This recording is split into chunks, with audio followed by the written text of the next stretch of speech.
সালাম বাংলাদেশ। যাপিত জীবনের প্রতিচ্ছবি লাইভ আড্ডার অনুষ্ঠান বাংলাদেশ লাইফস্টাইলে সবাইকে স্বাগতম। আমরা এই অনুষ্ঠানে বাংলাদেশের যাপিত জীবনের, প্রাত্যহিক জীবনের দুঃখ, কষ্ট, হতাশা, যন্ত্রণা, চাওয়া পাওয়া, না পাওয়া সব সব বিষয়গুলোকে আমরা আড্ডার মাধ্যমে সবার সামনে তুলে ধরার চেষ্টা করি। আর এই তুলে ধরার জন্য আমরা সবসময় চেষ্টা করি যারা বাস্তব জীবনে সেলিব্রিটি, যাকে আমরা রিয়েল লাইফ সেলিব্রিটি বলি, গ্ল্যামার সেলিব্রিটি না, আমরা চাই আমাদের সঙ্গে ঠিক তেমন অতিথিরা আসুক। ঠিক তেমনই আজকের আয়োজনে আমার সঙ্গে দুজন রিয়েল লাইফ সেলিব্রিটি আছে। আমার ডান দিকে আছেন ঠিক ডান দিকে আছেন রিপা, আপনাকে স্বাগতম, যিনি হচ্ছেন সাউথ এশিয়ান উইমেন এন্টারপ্রেনার হিসেবে 2021 সনে কলম্বোতে যে অ্যাওয়ার্ড দিয়েছে সেটা অর্জন করেছেন। আপনাকে কংগ্রাচুলেশনস এবং আপনাকে স্টুডিওতে স্বাগতম। ধন্যবাদ। আসসালামু আলাইকুম, আমি দিলরুবা পারভিন রিপা আছি আপনাদের সাথে। আমার ঠিক বাইরে আছে আরেকজন গুণী মানুষ, রিয়েল লাইফ সেলিব্রিটি, যাকে আমরা মুন্নি বলেই চিনি। অবশ্য তার পুরো নাম আফরোজা আজিজ মুন্নি, যিনি হচ্ছেন জয়িতা পুরস্কার পেয়েছেন এবং হচ্ছে এই রাজশাহী বিভাগের অনেক সরকারি স্বীকৃতি এবং হচ্ছে যে নারীদের স্বাবলম্বী হওয়ার জন্য কাজ করছে। উনি আপনাকে স্টুডিওতে স্বাগতম। ধন্যবাদ। আসসালামু আলাইকুম, শুভ সন্ধ্যা। রিপা, আপনার কাছে আমার প্রথম প্রশ্ন, আমরা আসলে আড্ডা দিতেই কিন্তু সব বিষয়গুলো আমরা শেয়ার করব, মানে এরকম কোনো বিষয় না যে প্রশ্ন উত্তর এরকম কোনো বিষয় না, আমরা আড্ডা দিতে আমাদের সব এগুলি শেয়ার করব। আপনি তো এত বড় একটা পুরস্কার পেলেন, south Asian entrepreneur excellence award, which is not a joke, তাই না? দক্ষিণ এশিয়ার এতগুলো দেশের মধ্যে সবার মধ্যে মানে অন্য দেশের নারীদেরকেও, এন্টারপ্রেনারদেরকে কম্পিট করে এই যে অর্জন করেছেন, তো যখন আপনি অ্যাওয়ার্ডটা পেলেন তখন আপনার অনুভূতি কেমন হয়েছিল? নিঃসন্দেহে অভিভূত। আমার মনে হয়েছে যে আমি যেটুকু করতে পেরেছি, যেটুকু কাজ আমি করেছি, খুব আত্মা দিয়েই করেছি। তো এই স্বীকৃতিটা যখন আমি পেয়েছি, এই পুরস্কারটা আমার জন্য আমার সমস্ত কাজের পুরস্কার, সমস্ত কষ্টের পুরস্কার এবং আশীর্বাদ। ধন্যবাদ। মানে আপনি তো মানে বাংলাদেশ সরকারের যে জয়িতা পুরস্কার, যেটা নারী স্বাবলম্বী নারী হিসেবে, অর্থনৈতিক মানে স্বাবলম্বী হিসেবে যে পুরস্কার পেয়েছেন, যখন আপনি পেয়েছেন তখন আপনার মানে অনুভূতিটা কেমন হয়েছিল? আসলে আমরা যখন কাজ করি, কাজের স্বীকৃতি হিসেবে তো আমরা পুরস্কৃত হই। এই অনুভূতি আসলে বা অন্য রকমের এক অনুভূতি, যেটা মানে অল্প কথাই বলতে গেলে বোধহয় সবটুকু বলে শেষ করা যায় না। অসম্ভব একটা ভালো লাগা কাজ করে। আমি যখন যে অ্যাওয়ার্ডগুলোই পাই না কেন আমার কাজের স্বীকৃতি হিসেবে, আমি সবসময় ভাবি যে এই কাজ, আমাকে যে অ্যাওয়ার্ডটা দেয়া হচ্ছে, আমাকে মনে করিয়ে দেয়া হচ্ছে আপনার দায়িত্ব আরও বেড়ে গেল, আপনাকে আরও দায়িত্ব দেয়া হলো, আপনি কাজ করছেন, আপনাকে আরও ভালো করে কাজ করতে হবে সমাজের জন্যে, দেশের জন্যে। আমার বারবার যেন মনে হয় আমাকে আরও দায়িত্ব দেয়া হচ্ছে, একটা অ্যাওয়ার্ড মানে আমাকে দায়িত্ব দেয়া হলো। দর্শক বুঝতেই পারছেন, আমাদের সঙ্গে দুজন গুণী আছেন যারা আন্তর্জাতিক এবং দেশীয় পর্যায়ে অর্থনৈতিক স্বাবলম্বী এবং এন্টারপ্রেনার হিসেবে স্বীকৃতি পেয়েছে, যারা অর্জন করেছে বিভিন্ন অ্যাওয়ার্ড। আমাদের সঙ্গে থাকুন, তাদের লাইফস্টাইল এবং তাদের কথার মধ্যে, আড্ডার মধ্যে আমরা এমন কিছু নিশ্চয়ই খুঁজে পাবো যেটা আমাদের জন্য অনুপ্রেরণার কাজ করবে। হতে পারে তাদের কোনো একটা বিষয় আমাদের কারো হয়তো জীবনটাই বদলে দিতে পারে। আর যদি এই আড্ডা থেকে এই যাপিত জীবনের সকল বিষয়গুলি আমরা এই সময়ের মধ্যে যতটুকু পাচ্ছি, এই বিষয়গুলো যদি কিছু মানুষের কাজে লাগে, যদি জীবনের কাজে লাগে, এবং যদি হচ্ছে যে কোনো অবলম্বন হিসেবে যে কোনো একটা আমাদের আড্ডা থেকে যে কোনো একটা বিষয় যদি মানে আপনাদের সত্যিকার অর্থে কাজে লাগে, তাহলেই আমাদের এই অনুষ্ঠান সার্থকতা আমরা মনে করি। জি, আমি আপনার কাছে যেতে চাই, আপনাকে বলতে চাই যে মানে আপনি ঠিক ধরেন 20 বছর আগে, মানে যখন আপনার স্টুডেন্ট ছিলেন বা হচ্ছে যে স্টুডেন্ট পরবর্তী সময়ে, তো 20 বছর আগে 20 বছর আগের আপনাকে যদি আপনি চিন্তা করেন, তাহলে হচ্ছে ওই 20 বছর আগের কোন জিনিসটাকে আপনি ফিরে পেতে চাইবেন? আসলে ফেলে আসা দিনের, যদি আমি চিন্তা করি ফেলে আসা দিনগুলো, যেমন আমি স্মৃতিকাতর হই, অনেক ভালো লাগা, অনেক কিছু হারিয়ে ফেলেছি, সব কিছু মিলে যদি ফিরে পাওয়ার কথাই হয়, ভুলগুলো সংশোধন করে নেব, যা কিছু আমার অতীতের ভুল ছিল, যেন নিজের জীবনটাকে আরও বেশি কর্মময় করা যায়, সেটার জন্য যে পদক্ষেপটা নেওয়া প্রয়োজন ছিল আমি সেটাতে অবশ্যই যাব। আর একটা জিনিস, যে 20 বছর আগের যে বয়সটা, সেই বয়সটাতে আসলে এত সুন্দর একটা সময়, সেই সুন্দর সময়ের প্রতিটা মুহূর্ত আমি উপভোগ করতে চাই। এই সময়টা, সেটা প্রেম হোক, পাওয়া হোক, জীবনে যা কিছু মানুষ চায় সব কিছু আমি চাই, নির্দিষ্ট কিছু না, যা কিছু চায়। কিন্তু আমার একটা প্রশ্ন, মানে জানতে ইচ্ছে করছে যে সেই 20 বছর আগের আপনি কেমন ছিলেন? 20 বছর আগের আমি একটু বোকাই ছিলাম। বোকা বোকা বলবো এই জন্য যে এই যে আমি তো আসলে উদ্যোক্তা হিসেবে পরিচিত, এই পরিচয়টা আমার ভালো লাগে। তো 20 বছর আগে আমি এই কাজটা করিনি। তখন আমি খুব খেলার ছলে এই কাজটা করতাম, ইচ্ছে হলে করতেছি, না হলে না করছি। কিন্তু আমি যদি ওই সময়টা ফিরে পেতাম, নিঃসন্দেহে ওই যে বললাম যে কর্মময় জীবনের যা কিছু ভুল, যেটা আমার কর্মময় জীবনকে আরো গতিশীলতা আনতে পারতো, আরো গতিশীল করতে পারতো, আমি সেই কাজটা করতাম নিঃসন্দেহে। দর্শক, আপনারা বুঝতেই পারছেন, প্রফেশনাল নারী একেই বলে। মানে আমরা ব্যক্তিগত জীবন বা 20 বছর আগে কেমন ছিল, তখনও তার সেই উদ্যোক্তা হওয়ার, তখনও সে কর্ম নিয়েই কথা বলে। তার মানে হচ্ছে মানুষ বেঁচে থাকে তার কর্মে, এবং সেই কর্মযজ্ঞই মানুষকে একসময় সফলতা দেয়। এবার মুনি, আমি আপনার কাছে আসতে চাই। রিপা, আপনাকে ধন্যবাদ। আপনি আপনার কথার মধ্য দিয়ে আপনার যে পেশাদারিত্ব, যে মনোভাব, কেন আপনি অ্যাওয়ার্ড পেয়েছেন এই দক্ষিণ এশিয়ার এতগুলো নারী উদ্যোক্তার মধ্যে, এন্টারপ্রেনারদের মধ্যে, আমার বোধহয় দর্শকরা বুঝতে পেরেছে না, পেশাদারিত্ব একটা মনোভাবের জন্য। যেমনি আপনি তো হচ্ছে সাহিত্যের মানুষ, তো সাহিত্যের মানুষ হিসেবে সাহিত্য আর অর্থনীতি এটা কিন্তু একটা সাংঘর্ষিক বিষয়। আমরা সবসময় দেখি যারা একটু মানে কবি, আবার একটু ধরেন গেরুয়া কালারের মানে পাঞ্জাবি টাঞ্জাবি যারা পড়ে, তারা ঠিক অর্থনৈতিকভাবে স্বাবলম্বী হয় না। কিন্তু আপনি এই যে সাহিত্য নিজের মধ্যে একটা মানে কবি মানসিকতাকে বহন করে, আবার সেটাকে অর্থনৈতিকভাবেও আপনি স্বাবলম্বী হচ্ছেন, এটা কি করে সম্ভব? আসলে জীবন আর জীবিকা দুটো হচ্ছে অতপ্রতভাবে জড়িত। আমরা যদি আমাদের জীবনটাকে সুন্দর করতে চাই, তাহলে আমাদের জীবিকার বাহনটাও খুব সুন্দর হতে হয়, আর তার মূলেই আছে অর্থ। এখন সাহিত্য চর্চা হচ্ছে আমার মনের ভিতরের সেই নান্দনিক রূপ, যা আমাকে সুন্দর করবে। আমার ভেতর থেকে যখন আমি সুন্দর হব, তখন আমার চারপাশ সুন্দর হবে, আমার আপনজনরা সুন্দর হবে, আমার দেশ সুন্দর হবে।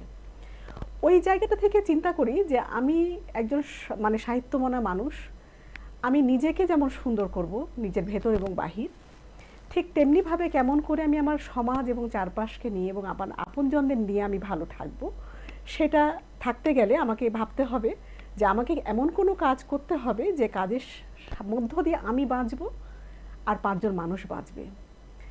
আর যখন আমি এতগুলো চিন্তা করব, অটোমেটিক্যালি সেখানে অর্থনীতি এসে যাবে। কেননা কাজের মধ্য দিয়েই তো উপার্জন বলি আর অর্থ উপার্জন বলি, যেটাই বলি না কেন, কাজের মধ্য দিয়ে সেটা আসে। আর তখন আমি মনে করি যে প্রত্যেকটা মানুষ যখন মোটামুটিভাবে তার চলবার মতো পূর্ণতা পায় আর্থিক দিক থেকে, তখন সাহিত্য সুন্দর লাগে, জীবনও সুন্দর লাগে। আর সবাই ভালো থাকলে তখন নিজেকে অনেক বেশি ভালো লাগে।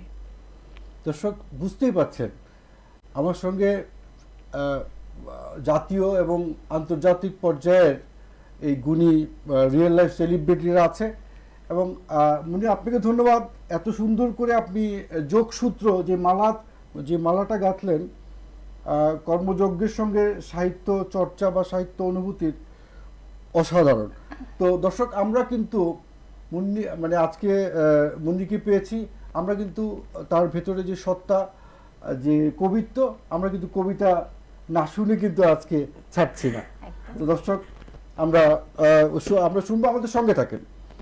আচ্ছা, ওইভাবে আপনার কাছে আসতে চাই, প্রত্যেকটা মানুষেরই তো হচ্ছে ভালো কিছু গুণ থাকে, মানে নিঃসন্দেহে।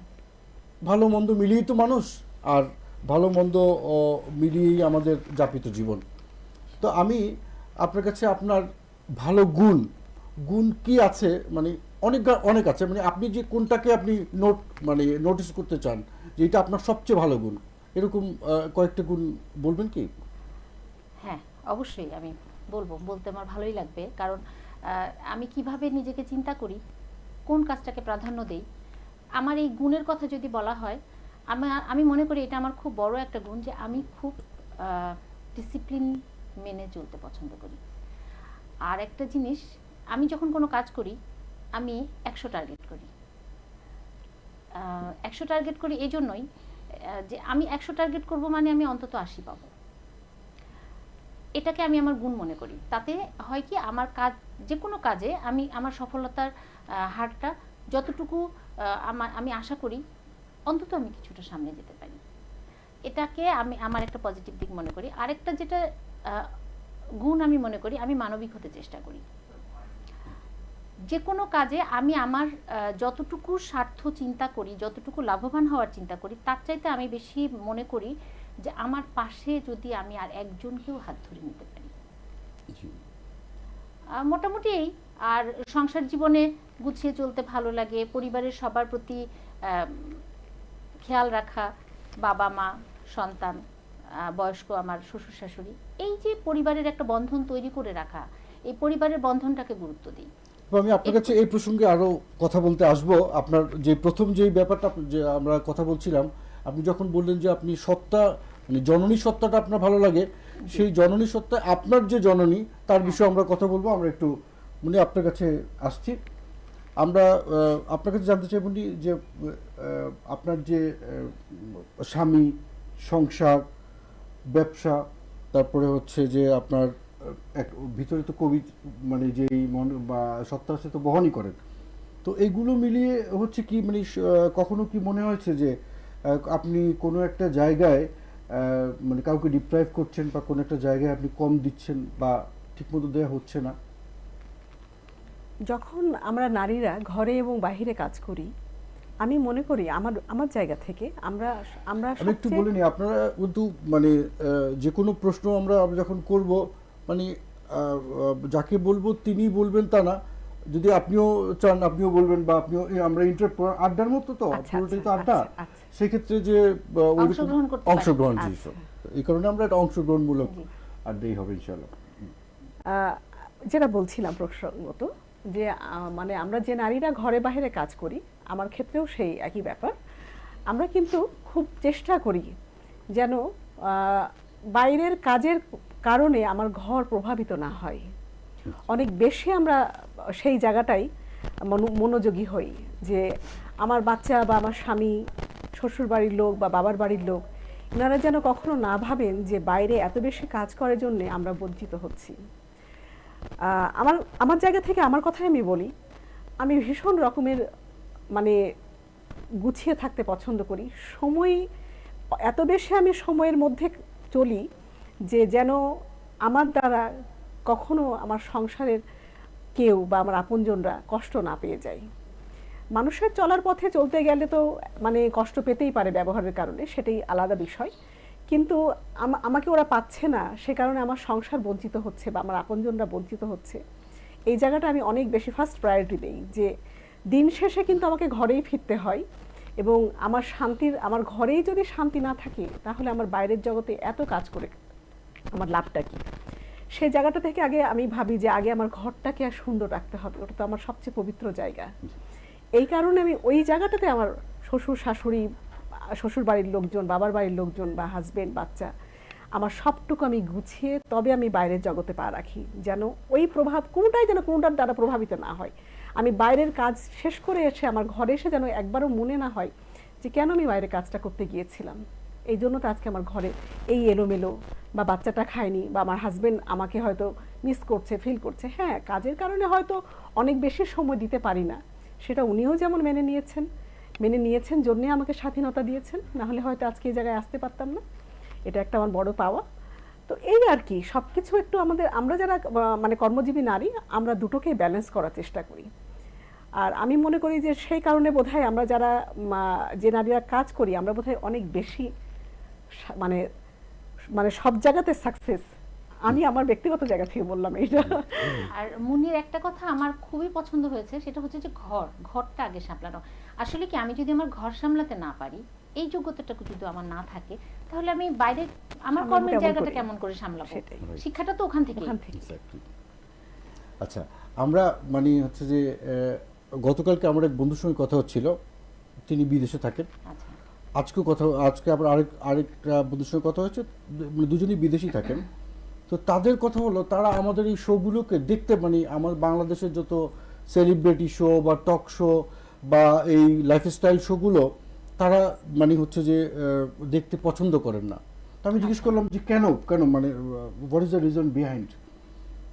তখন তারা বলল যে দেখো, বাংলাদেশের মানুষ এবং সেলিব্রিটিরা যাই হয় না কেন, তারা প্রকৃত ব্যাপারটা মানে সত্যটাকে সবসময় হাইড করে, সবসময় হচ্ছে যে মানে যেটা একটু গ্ল্যামারাস হয় সেটাকে অ্যাড করে নেয়। যেমন আমি আজকে মানে এই প্রোগ্রামে আমি যদি বাসে করে এসে থাকি, আমাকে যখন প্রোগ্রামে আমি বসছি তখন আমাকে জিজ্ঞেস করা হলো যে আপনি কেমন করে এসছেন, মানে পথে কোনো কষ্ট হয়নি তো? তখন আমি বললাম যে না, আজকে তো আমার ওই প্রাডোর ড্রাইভারটা তো ছিল না, তো হচ্ছে আমি আজকে একটা স্টেশন ওয়াগন নিয়ে আসছি। মানে আমার একাধিক গাড়ি আছে, এটাও আমি বুঝিয়ে দিলাম। আবার হচ্ছে যে আমি রিচ, এই যে গ্ল্যামারাস যে একটা ফ্লেভারটা দেওয়ার চেষ্টা, অথচ পুরোটাই কিন্তু ফেক। কিন্তু অরিজিন যেটা, সেটার মধ্যে একটা প্রশান্তি আছে অবশ্যই। বা মুনি আপনাদেরকে বলি, যেমন আমার জীবনে আমি ধরেন হচ্ছে মিথ্যাচার করিনি তা না, কিন্তু কিছু মিথ্যাচার যে করেছি সেগুলোর জন্য আমি এখনো হচ্ছে আমি অনুতপ্ত। কিন্তু এমন একটা ব্যাপার যে ওই সামান্য মিথ্যাচারের জন্য আজ পর্যন্ত ওই সত্যগুলিকে উন্মোচন করতে পারিনি। মানে হয় আমার হেরে যাওয়া, নয় লজ্জা। হ্যাঁ, কিন্তু একটা পর্যায়ে আমি এসে, আমার জীবনের একটা পর্যায়ে এসে আমি ফিল করলাম যে সত্যের একটা ব্যাপারই আলাদা। দেখ, আমি এখন বলতে পারি, আমি আগে কখনো বলতে পারতাম না যে আই ক্যানট অ্যাফোর্ড। আমি এখন বলতে পারি, আমি যেটা পারি না বলতে পারি না, এটা বিয়ন্ড মাই ক্যাপাসিটি। আগে আমি এটা পারতাম না, অনেস্টলি বলছি। মানুষের জীবনে এরকম কিছু ব্যাপার থাকে, এবং আমার কাছে মনে হচ্ছে যে আমার বন্ধুরা যেটা বলেছেন যে এই কারণে আসলে দেখেন না, আমার মনে হয় যে আমরা এই যে অসত্য জায়গাটা থেকে বেরিয়ে এসে আমরা অন্তত শুরু করি। কি বলবো? অবশ্যই, হ্যাঁ, সৎ সাহস থাকতে হবে। আমি আমার অরিজিনটা বলতে পারাটাই মনে হয় আমার গর্বের ব্যাপার। এক্স্যাক্টলি। যেমন ধরেন হচ্ছে যে কেউ ধরেন ড্রিঙ্ক করে এলো, তাকে জিজ্ঞেস করলো যে কি খেয়েছো, সে বললো না। আর আমি যদি হয় যে আমি বললাম হ্যাঁ আমি খেয়েছি, ফাইন। যদি আমার সে যদি যিনি উত্তরটা এক্সপেক্ট করছেন তিনি যদি নিতে পারেন, আমি কেন দিতে পারবো না? আমার কাছে মনে হয় যে এইটাই প্রকৃত সত্তা। সেই সত্তা থেকে যদি আমরা যাই, তাহলে ধরেন হচ্ছে রিপা, আপনার কাছে যদি আমি প্রশ্ন করি, আপনি যদি এরপরে পুনর্জন্ম মুসলমান হিসেবে আপনি বিশ্বাস করেন বা করেন না, বা অন্য ধর্ম বিশ্বাস করেন বা করেন না, সেটা ব্যাপার না। তবে ধরে নেন যদি পুনর্জন্ম হয়, তা আপনি কোন পরিবারে জন্মগ্রহণ করতে চাইবেন? উচ্চবিত্ত, মধ্যবিত্ত, নাকি নিম্ন মধ্যবিত্ত? আমি মধ্যবিত্ত পরিবারে জন্ম নিতে পছন্দ করব। কিন্তু কেন? আচ্ছা, এটা হচ্ছে আমি জীবনে কিছু করতে চাই। মধ্যবিত্ত জগৎ মানে পরিবারেই আমার জন্ম। আমার বাবা স্কুল টিচার ছিলেন। খুব বিলাসী জীবন আমরা কখনো কাটাইনি, কিন্তু অভাব জিনিসটাও জানতাম না। কিন্তু আমার চারপাশে অনেক অভাবী মানুষ ছিল। তো জীবনে যদি কিছু করতে চাই, অভাবী মানুষগুলোর যেটা হয়, নিম্ন মধ্যবিত্ত, তারা যেই যুদ্ধটা করে, এই যুদ্ধটা করে শুধু খেয়ে পড়ে বেঁচে থাকার পরে কিছু করতে চাওয়া এটা খুব কঠিন। তো আমি যদি নিজেকে খুব সহজ সত্য বলবো, আমি উচ্চবিত্ত হওয়ার স্বপ্ন কখনো দেখি না। আমার কাছে মনে হয় যে আমার যে মধ্যবিত্ত জীবন, এই জীবনে থেকে আমি নিজেও কিছু করতে পারি। এই একটা জায়গায় কিন্তু আপনার সঙ্গে অনেকে ডিফার করবে, সেটা হচ্ছে যে আপনারা যারা ধরেন ক্যান্টনমেন্টে থাকেন, আপনি ধরেন একেবারে আর্মির উপরের লেভেলের একটা সিও, যদি আপনি যদি একজন একটা ক্যান্টনমেন্টের সিওর ওয়াইফ হিসেবে আপনি সবচেয়ে মানে উচ্চবিলাসী লাইফ লিড করেন, এটাই কিন্তু আমরা সবাই ধরে নিই, মানে ক্যান্টনমেন্টের বাইরে যারা, তাই না? সেই ক্ষেত্রে এটাকে আপনি কিভাবে কোরিলেট করবেন? এখানে কিছু মানুষের ভ্রান্ত ধারণা আছে। হ্যাঁ, আমি বলি, আমার বিয়ে হয়েছে 2000 সালে। আমি যখন আমার যখন বিয়ে হয় তখন আমি একটা জব করতাম। কমনওয়েলথ থেকে একটা ট্রেনিং করানো হয়েছিল। তখন বাংলাদেশে স্কুল কলেজগুলিতে প্রথম কম্পিউটার সায়েন্স সাবজেক্টটা আসছে পাঠ্যসূচিতে। তো ওই সময় সরকারের পক্ষ থেকে প্রথম ওখানে গিয়ে ট্রেনিংটা করতে হতো, কলেজের টিচারদের এবং স্কুলের টিচারদের। তো ওখানে আমি ইনস্ট্রাক্টর হিসেবে জয়েন করেছিলাম। তার আগে আমি 6 মাসে একটা কোর্স করলাম এবং কমনওয়েলথ থেকে আমি একটা কোর্সের সুযোগ পেয়েছিলাম, যার কারণে ওখানে আমি একটা চাকরি করার সুযোগ পাই। তো ওখানে আমার একটা স্কেলে ভালো বেতন আসতো এবং কমনওয়েলথ থেকে ওই ট্রেনিংয়ের জন্য আমি 2000 সালে 10,000 টাকা বেতন পেতাম। তো আমার বিয়ে যখন হলো, আমার হাজব্যান্ড তখন ক্যাপ্টেন। সবাই তো খুব খুশি, সরকারি চাকরি করে, এদের তো কোনো কিছুর অভাব নাই। কিন্তু আমার হাজব্যান্ড বিয়ে করেছিল 1 লাখ টাকা লোন করে। আমি একদম বাস্তব সত্য তুলে ধরছি। আর আমার বিয়ের পর আমার মনে হলো ধুর, ভাল লাগে না, আমি চাকরিটা ছেড়ে দিলাম।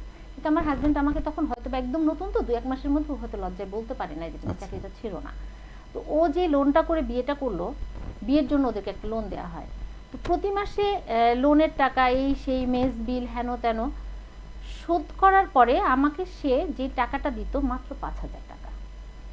আমার বাসায় একটা ফ্রিজ ছিল না। দর্শক, এটা হচ্ছে যাপিত জীবনের সত্যি। আমরা যা জানি, আমরা সবসময় সঠিকটা জানি না, আর যা সঠিক আমরা মনে করি সেই জায়গাও আমাদের ভুল। শুনুন রিপার কথা। আচ্ছা, তো আমার হাজবেন্ড আমাকে 5,000 টাকা দিত। এই টাকা দিয়ে আমার বাসায় একটা ফ্রিজ ছিল না। আমি আমার হাজবেন্ডের সম্মানবোধ, সে বাবার বাড়ি থেকে শ্বশুর বাড়ি থেকে কোথাও থেকে কিচ্ছু নিবে না। আর বাবা মা আত্মীয় স্বজন তো বুঝেই না, ওরা মনে করে যে আর্মিতে তো সব পায়, ফার্নিচার যা কিছু সব সরকারি রেডি। আমি গিয়ে দেখলাম খাট ভাঙাচোরা, প্রত্যেকটা সোফার রিবনগুলো খুলে খুলে যাচ্ছে, বছরের পর বছর একটা সোফার কাভার ব্যবহার হচ্ছে। ঠিক আছে, এগুলো ঠিকঠাক করে রং টং করে নিয়ে আমরা থাকলাম, বাট আমার বাসায় একটা ফ্রিজ ছিল না। আমি কোনোটা পানিতে হাঁড়ির মধ্যে বসিয়ে রাখতাম খাবার, কোনোটা ফ্যানের নিচে রাখতাম। এই ছিল আমার দৈনন্দিন জীবন। তারপরে বন্ধু বান্ধব নিয়ে, কলিগদের নিয়ে সপ্তাহে একদিন যদি বাইরে যেতে হতো, তো তখন আমরা ও খুব টেনশনে থাকতো যে বাইরে গেলে তোদেরকে একটু খাওয়াতে হবে। আচ্ছা, যখন ফ্রিজ ছিল না তখন হচ্ছে যে আপনার হাজবেন্ড মানে ওনার তখন পজিশন কি? ওর তখন ক্যাপ্টেন ছিল।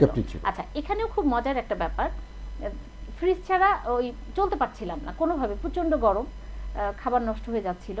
ওর একটা বাইক ছিল, আর আমরা কি করলাম, দুজন মিলে সিদ্ধান্ত নিলাম, মানে হচ্ছে যে ক্যাপ্টেনরা আর্মির যারা হচ্ছে যে অফিসার ক্যাপ্টেন, তার বাসায় ফ্রিজ থাকে না, তার থাকে একটা বাইক। এবং হচ্ছে যে সেই শুরুর দিকের জীবনের যিনি সঙ্গী, তার কাছ থেকে শুনছি আমরা আর্মিদের যাপিত জীবন। তো ওর একটা বাইক ছিল। তো আর আমার হচ্ছে বিয়েতে যে মেইন গহনা একটা সীতাহার ছিল, মানে ছোটখাটো গহনার পাশাপাশি মেইন যে বড় গহনাটা দেওয়া হয় বাবার বাড়ি থেকে, আমাকে এটা দেওয়া হয়েছিল। তো আমরা চিন্তা করলাম যে ফ্রিজ ছাড়া তো চলা যাবে না, গহনা তো আল্লাহ বাঁচায় রাখলে আমরা করতে পারবো, বাইকও করতে পারবো। তো আমরা দুজন মিলে আমরা দুজন সিদ্ধান্ত নিলাম, ওর মোটর সাইকেল এবং আমার গহনার মেইন সীতাহারটা আমরা বিক্রি করলাম, করে আমরা দুজন একটা ফ্রিজ কিনলাম। এই ফ্রিজটার আমরা নাম দিলাম জিম ডেলা ফ্রিজ। এই ফ্রিজটা আমার বাসায় আজও আছে, আমরা এটা কোনোদিন ছাড়বো না, কোনোদিন না, নষ্ট হয়ে গেলেও থাকবে। এটাই হচ্ছে দর্শক মানে প্রেম বোধ বা হচ্ছে যাপিত জীবনের যে খুঁটিনাটি বিষয়, আমরা আসলে অনেক সময় আমরা ভুল দেখি, এবং আমরা যেটা মানে সত্যিকারটা আজকে যেটা হয়তো আমি জানি না যে আপনি এর আগে কোথাও শেয়ার করেছেন কিনা, বাট আমি আপনাকে ধন্যবাদ জানাতে চাই যে এরকম একটা চরম সত্যি একটা ব্যাপার আপনি আমাদের দর্শকদের জন্য তুলে আনলেন। হ্যাঁ, আরো জটিল কাহিনীও আছে, যদি সুযোগ থাকে আমি বলি। আর একটা ছোট্ট জি। গল্প, আমার না বলে পারছি না আসলে। আমার বড় মেয়ের জন্ম 2001 সালে ডিসেম্বরের 29 তারিখ, পরের বছর আর কি, আমার বিয়ের পরের বছর, শেষ, একদম শেষ। তো আমাদের যেটা হতো যে মাসের শেষে আমাদের হাতে একদমই টাকা থাকতো না, একদম জিরো থাকতাম আমরা। তা আমাদের তখন ময়মনসিংহ পোস্টিং। আমার মেয়ের যেদিন জন্ম হলো সেটা 29 তারিখ ছিল। তো আমার জামাইয়ের পকেট খালি, কিছুই নাই। আমার যখন জ্ঞান ফিরেছে আইসিইউতে, ও যখন আমার কাছে দেখা করতে গেছে, আমি প্রথম ওকে জিজ্ঞেস করেছিলাম যে তোমার কাছে তো কোনো টাকা নেই। আমি আসলে এটা আমি কখনো কাউকে বলিনি। This is the reality. দর্শক, আমরা আবেগে আপ্লুত হয়ে যাচ্ছি। আমরা সত্যিকারের জীবন, যাপিত জীবনের দু একটা গল্প শুনে আমরাও হয়তো নিজেদের জীবনের সঙ্গে রিলেট করতে পারবো। আর যদি আপনারা নিজেদের জীবনের সঙ্গে যদি এর কোনো মিল খুঁজে পান, তবেই আমাদের অনুষ্ঠানের সার্থকতা। মানে আমি যদি রিবা, আপনাকে ধন্যবাদ। আমরা আরও আসবো, আমরা শুনবো। আপনি এখন আন্তর্জাতিক স্বীকৃত প্রাপ্ত একজন নারী এন্টারপ্রেনার, এবং আপনার জীবনের যেই শুরুটা এবং এই যে মানে উত্থান পতন, কোন জায়গা থেকে কোথায় উঠে আসা, সেটা পরিশ্রম, মেধা, প্রজ্ঞা, জ্ঞান সব কিছুর সমন্বয়ে আমরা আরও জানতে চাই। আমরা দর্শকদেরকেও আমরা আরও জানাতে চাই, যাতে করে আমাদের এই আপনার পুরো এই জার্নিটা যেন আমাদের সবার কাজে লাগে। আমি আপনার কাছে আসতে চাই। আমরা তো নর্মালি যেটা হয় যে আমরা বাচ্চা কাচ্চাদের কী করি, আমরা একটু টাকা হলে না বাচ্চা কাচ্চাদেরকে বিদেশে পাঠিয়ে দিতে চাই, বিদেশে চাই যে সে বিদেশে থাকুক, এবং হচ্ছে যে ইংরেজি মিডিয়ামে পড়াশোনা করুক। তো আপনি যেহেতু বাংলার মানুষ, তো আপনি আপনার যদি সেরকম অর্থনৈতিক অবস্থা হয় বা যদি এখনই থাকে, তাহলে আপনার কি সিদ্ধান্ত?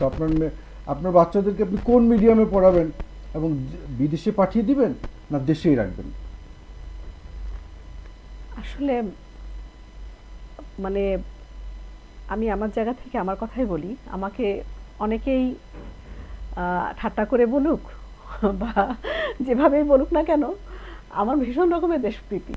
আচ্ছা, মানে বাংলাদেশ আমার মা, বাহ, মায়ের তো কোনো বিকল্প হয় না।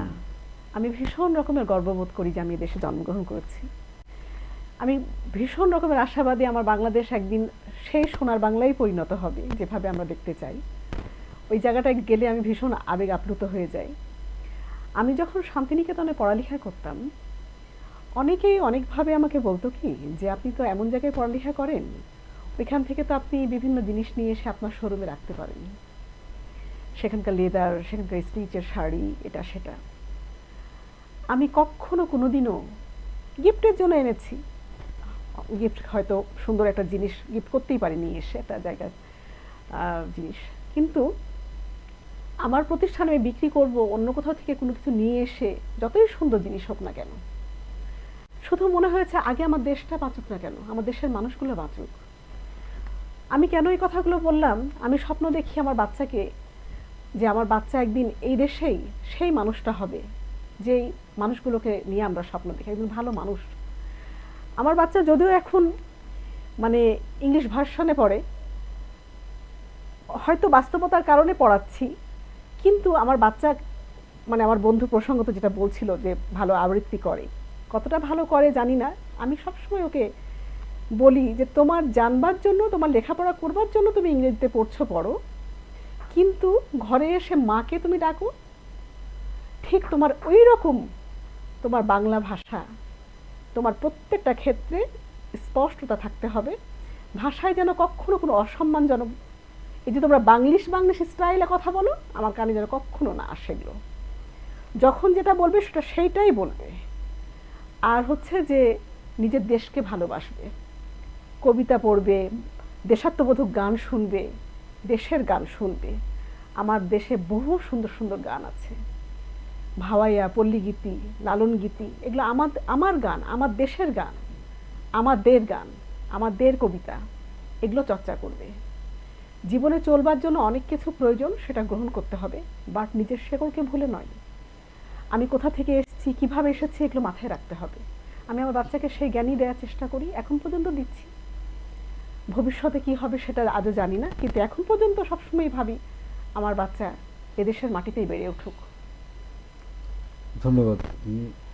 আর মানে আমি আরেকটা ব্যাপার জানতে চাইব, এই পৃথিবীতে সবচেয়ে বেশি দুঃখ, কষ্ট, যন্ত্রণা বলেন সব, মানে যেটা সহ্য করা যায় না সেটা হচ্ছে ক্ষুধার যন্ত্রণা, ক্ষুধার জ্বালা আমরা যাকে বলি। তো কখনো কি এমন হয়েছে, কখনো না খেয়েছিলেন? কখনো ওইরকম পর্যায়ে যায়নি। বাবা মা দুজনে গভর্নমেন্ট চাকরি করতেন, যে কারণে মোটামুটি রিপার কথা রেস ধরেই বলছি, আমিও মধ্যবিত্ত ফ্যামিলির মেয়ে। সেই জন্য মানে আসলে খুব দারিদ্রতাও দেখিনি, আবার খুব জৌলসের মধ্যেও মানুষ হয়নি, কিন্তু খুব পরিচ্ছন্ন একটা পরিবেশে আমরা বড় হয়ে উঠেছি। আমার বাবা মা আমাদের এটুকুই শিখিয়েছিলেন যে মানুষের মতো মানুষ হতে হবে এবং ভালো মানুষ হতে হবে, সততা থাকতে হবে, এইটুকু শিক্ষা নিয়ে আমরা বড় হয়েছি। এবং গান বাজনা, আবৃত্তি, এই জিনিসগুলো আমার পরিবার থেকেই মানে আমাদের শেখানো, সেখানে কোনো বাধা ছিল না। তো এই জন্য দারিদ্রতার কষাঘাত যাকে বলে সেইটা নিজের ক্ষেত্রে জানি না, কিন্তু আমার চারপাশের মানুষগুলো অনেককেই দেখেছি। কেননা মধ্যবিত্ত ফ্যামিলির মানুষ হয়ে জন্ম নিতে রিবা যেমন চাই, আমিও চাই। কেননা মধ্যবিত্ত ফ্যামিলিতে জন্ম নিলে হয় কি, দুপাশেই হাত বাড়িয়ে দেওয়া যায়। রাইট। যেমন আমরা মাটি ছুঁতে কেমন পারি, এটা? তেমনি আমরা আকাশও ছুঁতে আচ্ছা। চাই। যে মানে যে রবীন্দ্রনাথের ভাষায় বলি, যে আছে মাটির কাছাকাছি তার লাগি কান পেতে রই। তো ওই যে মাটির কাছে যে মানুষগুলো, আমরা মধ্যবিত্ত ফ্যামিলির মানুষ যারা, তারা কিন্তু ওই মানুষগুলোর সাথে সহজে মিশে যেতে পারি। ওদের জীবিকা, জীবন যাপিত জীবনের কষ্ট, দুঃখ, যন্ত্রণা, তাদেরকে আমরা কিন্তু হৃদয় দিয়ে যেমন আমরা টাচ করতে পারি, তেমনি কাছে যে হাত পাশে যে হাত বাড়াতেও বাড়াতেও পারি, পারি। হাত বাড়াতেও পারি। একটা নিম্ন মধ্যবিত্ত পরিবারের যেই মানে সংঘর্ষ, যে কষ্ট, আমি যদি আমার জায়গাটা একটু হলেও তার চেয়ে শক্ত হয়, আমি কি তার হাতটা ধরতে পারি না? আমার যদি সেই মন মানসিকতা থাকে, এবং মধ্যবিত্ত পরিবারের ছেলে মেয়েরা এই মন মানসিকতাটা শিক্ষা পায়। একদমই। কিন্তু আমি যদি আবার সেই রিচ ফ্যামিলির হই, সেখান থেকে আমার আবার ওই জায়গাটায়, ওই স্তরটা যেতে আমি পারবো না। আমার পরিবার থেকে হোক বা কোথাও আমার একটা ইগো হোক, বা আমি বংশ পরম্পরা ওই জায়গা থেকে শিক্ষা নিয়ে হোক, আমার ওই জায়গাটায় যেতে গেলে আমাকে খুব বোধহয় বেগ পেতে হবে, কেননা ওই জায়গায় যেতে ওনারা পারেন না।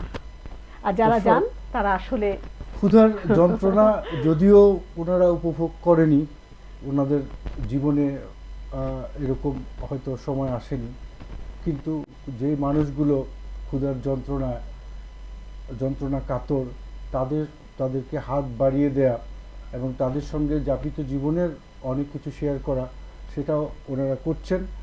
এবং আমরা আরও জানবো, আমরা অনেক কিছু জানার আছে আমাদের। আসলে অনুষ্ঠানের সময় তো খুব বেশি না, মানে আপনারা যে এই যে প্রথম থেকে বা জীবনের প্রথম থেকে এই পর্যন্ত এসেছেন, অনেক ঘাত প্রতিঘাত আপনাদেরকে কিন্তু হচ্ছে যে পার হয়ে আসতে হয়েছে, তাই না? একদমই। তো সেই ক্ষেত্রে ওই বিষয়গুলো যদি আমরা জানি, কোনো একটা জায়গায় আমাদের কোনো দর্শকের কাজে লাগতে পারে।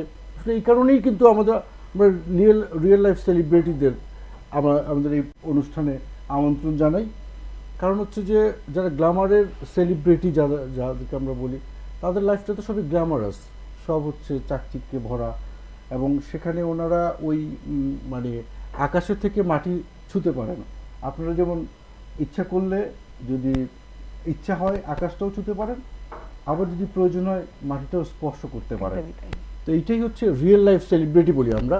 এবং বাংলাদেশ লাইফস্টাইলই প্রথম এই শব্দটাকে বাংলাদেশে প্রচলন করছে। এটা আমাদের অনেক দিন ধরেই চলছে। আমরা আশা করি যে এটা একটা সময়ে এই শব্দটা অনেকেই ব্যবহার করবে, এবং বাস্তব জীবনে যে সেলিব্রিটি, রিয়েল লাইফ সেলিব্রিটি এবং গ্ল্যামারাস সেলিব্রিটির মধ্যে যে পার্থক্যটা, এবং কে আসলে রিয়েল হিরো, এটাই হচ্ছে যে আমরা আমাদের দর্শকরা জানবে এবং বাংলাদেশের মানুষ এটার সঙ্গে রিলেট করতে পারবে। তো আমি যদি রিপা আপনার কাছে যাই, মানে হচ্ছে যে আপনারা তো বোঝাই যাচ্ছে যে অনেক কিছু পার হয়ে এসেছেন এবং অনেক কিছু দেখেছেন।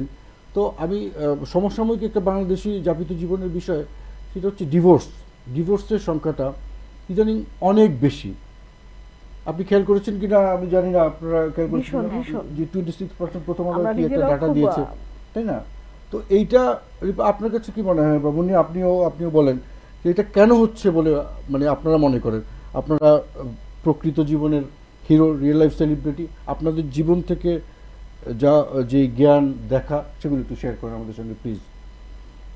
আচ্ছা, আমার কাছে যেটা মনে হয় সবচেয়ে বড় সমস্যা হচ্ছে যে আহ, পারস্পরিক সম্মানবোধটা নেই। আমি যখন ঘরের একটা কাজ করি, আমার আমার হাজবেন্ড, আমার মানে ডিভোর্সের যে ব্যাপারটা, মানে হাজবেন্ড ওয়াইফের যে সম্পর্কটা, এইটাতে যদি দুজনের প্রতি দুজনের সম্মানটা না থাকে, আমিত্বটাকে যদি বড় করে দেখা হয়, সেই সম্পর্কটা তো আসলে একটা সময় এসে ভাঙবেই। আচ্ছা, সন্তানদের ক্ষেত্রে সব কিছুতে মতানৈক্য, নিজেকে মানে স্বেচ্ছাচারী জীবন, হ্যাঁ, এই বিষয়গুলোতে আসলে সব কিছুতে না ছাড় দেওয়ার মন মানসিকতাটা একদমই চলে গেছে। ছাড় দেওয়ার মন মানসিকতা নেই জন্যই এত সংঘাত। আমার হাজবেন্ড যত বড় একটা বড় চাকরি করতে পারে, বড় ব্যবসায়িক হতে পারে, কিন্তু দিন শেষে তো সে ঘরে একটা শান্তির জায়গা চাইবে। আমি যদি তাকে ঘরে সেই শান্তির জায়গাটা না দেই, সে কি এক্সপেক্ট করবে আমার কাছে? এক্স্যাক্টলি। আচ্ছা, এটা যেমন একদিকে। অন্যদিকে হচ্ছে আমি একটা মেয়ে, বাবা মার ঘর থেকে যে এত ভালোবাসা নিয়ে এত কিছু শিখে আমার বাবা মা আমাকে তৈরি করে যে একটা মানুষের সংসার করতে পাঠালো, সেখানে আমার সম্মানের জায়গাটা যদি ঠিক না থাকে, আমার হাজবেন্ড যদি আমাকে সম্মান না করে, আমাকে প্রতিনিয়ত যদি আমার শ্বশুর বাড়ির লোক বা হাজবেন্ড, মূলত আমরা হাজবেন্ডকে এখানে বলি, সম্মান না করে, আমার সন্তানরা কি শিখবে? আমার সন্তানরাও কিন্তু ভালো কিছু শিখছে না। তো পারস্পরিক শ্রদ্ধাবোধটা, সম্মানবোধটা তো থাকাই উচিত। যা কিছু হোক নিজেদের মধ্যে একটা সুন্দর পারস্পরিক একটা মানে মতকে আসতে হবে। তাহলে দর্শক, আমরা যেটা রিপার কথায় পেলাম সেটা হচ্ছে যে পারস্পরিক যে শ্রদ্ধাবোধ, সেই শ্রদ্ধাবোধের মানে কমতির কারণেই ডিভোর্সের সংখ্যা বাড়ছে। আপনি কি মনে করেন? তাই, আমি দীপার সাথে একদমই একমত। আসলে শ্রদ্ধা, বিশ্বাস, এই বিষয়গুলো ভীষণভাবে বন্ধনকে মানে শক্ত করে। আর আপনি যেমনটি বলছিলেন যে সাহিত্যের মানুষ, আমি সাহিত্যের মতো করেই যদি বলি যে আমি যদি চোখের ভাষা না বুঝি, হাসি, ঠোঁটের ভাষা, কখন সে কোন আবেগে তার প্রকাশ পাচ্ছে সেই ঠোঁট বা চোখ, সেগুলো যদি আমি একদম কাছে থেকে অবলোকন না করি, আমি আমার প্রেমিকার চুলের গন্ধ যদি না শুকে বলতে পারি যে ওর চুলের গন্ধ এটা, আমার প্রেমিকের হাঁটার শব্দ যদি, পায়ের শব্দ যদি আমি বুঝতে না পারি, এটা কেমন প্রেম হলো? আজকাল এই বিশ্বায়নের যুগে বর্তমানে যে ঘটনাটা ঘটছে, সেটা আমার হয়তো ধারণা ভুলও হতে পারে, আবার জানি না ঠিকও হতে পারে। এখনকার ছেলে মেয়েদের যেটা হয়েছে কি, যে এরা একটা জায়গায় আমিত্বের লড়াইয়ে মেতেছে, ভীষণ রকমের আমি, সবার ক্ষেত্রে নয়, তবে বেশিরভাগ ক্ষেত্রে, যে কারণে আজকে প্রশ্নের অবতারণা যে এই যে নিজেকে নিয়ে থাকা, সবসময় নিজের মধ্যে থাকা, আমরা বাইরের জগতে বেরোচ্ছি না, আমরা গান করছি না, মুক্ত মঞ্চে আমরা হাসছি না, খেলছি না, গাইছি না, নাচ করছি না, আবৃত্তি করছি না, আমরা কিছু না কিছু করছি, কিন্তু সবকিছুই যেন একটা জায়গার মধ্যে, একদম একটা মুঠোর মধ্যে।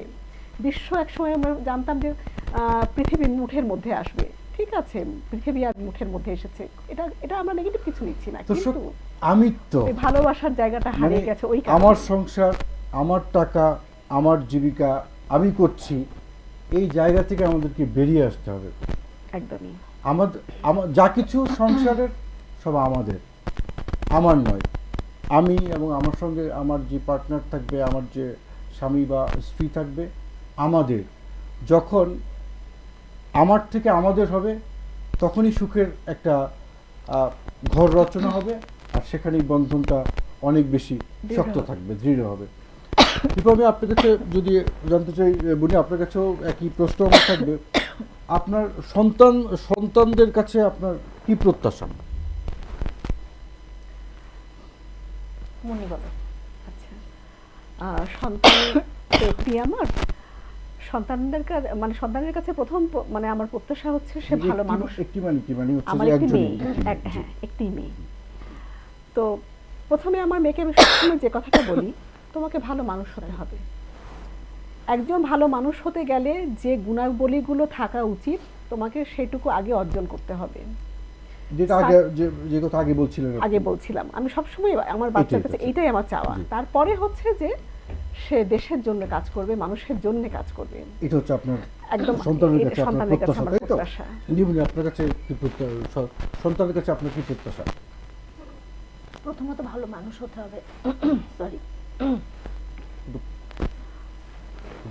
পানি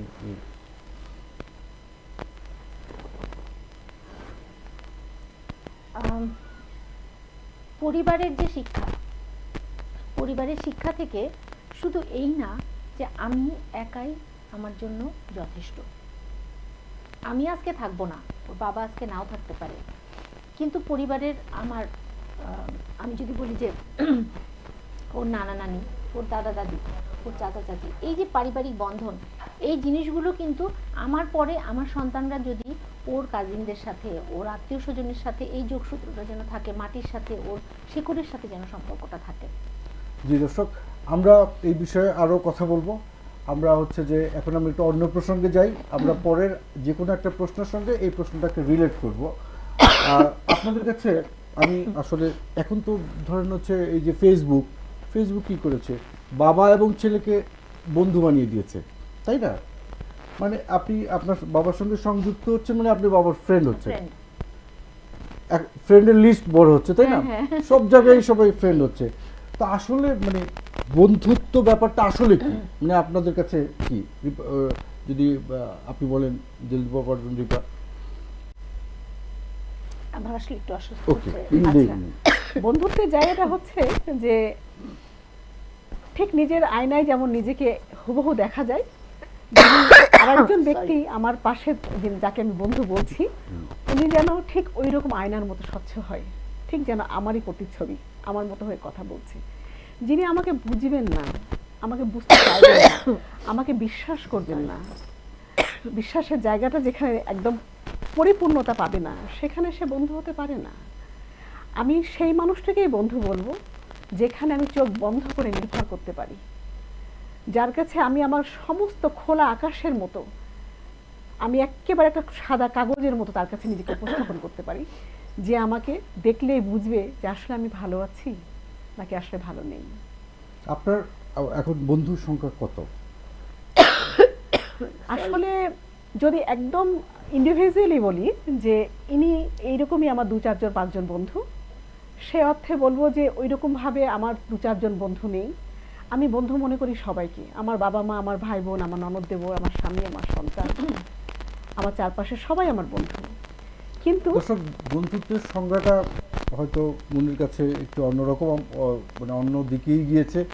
বাবা মা সন্তান সন্ততিও বন্ধুর মতো, অবশ্যই সেটা ভিন্ন ব্যাপার। আমরা আসলে এই ফেক যুগে যেখানে নির্ভরশীলতা, আস্থা, বিশ্বাস এবং নির্ভরশীলতার বড় অভাব, আজকাল একটা মানুষের সঙ্গে মন খুলে কথা বলা যায় না। একটু হেসে কথা বললেও কোনো কোনো জায়গাতে আমি ট্রাপড হতে পারি। সেই জায়গাটা থেকে আসলে বন্ধুত্বের সংজ্ঞাটা না আমাদের সত্যিকার অর্থে জানাটা খুব দরকার। কিন্তু আপনি কি বলে করেন? আমার কাছে যেটা মনে হয়, খুব পরিবারের বাইরে রক্তের সম্পর্ক নাই এমন যারা বন্ধু, জি, আমি আসলে তাদের কথাই হ্যাঁ, বলতে চাইছি। এরকম খুব ভালো বন্ধু প্রয়োজন আছে।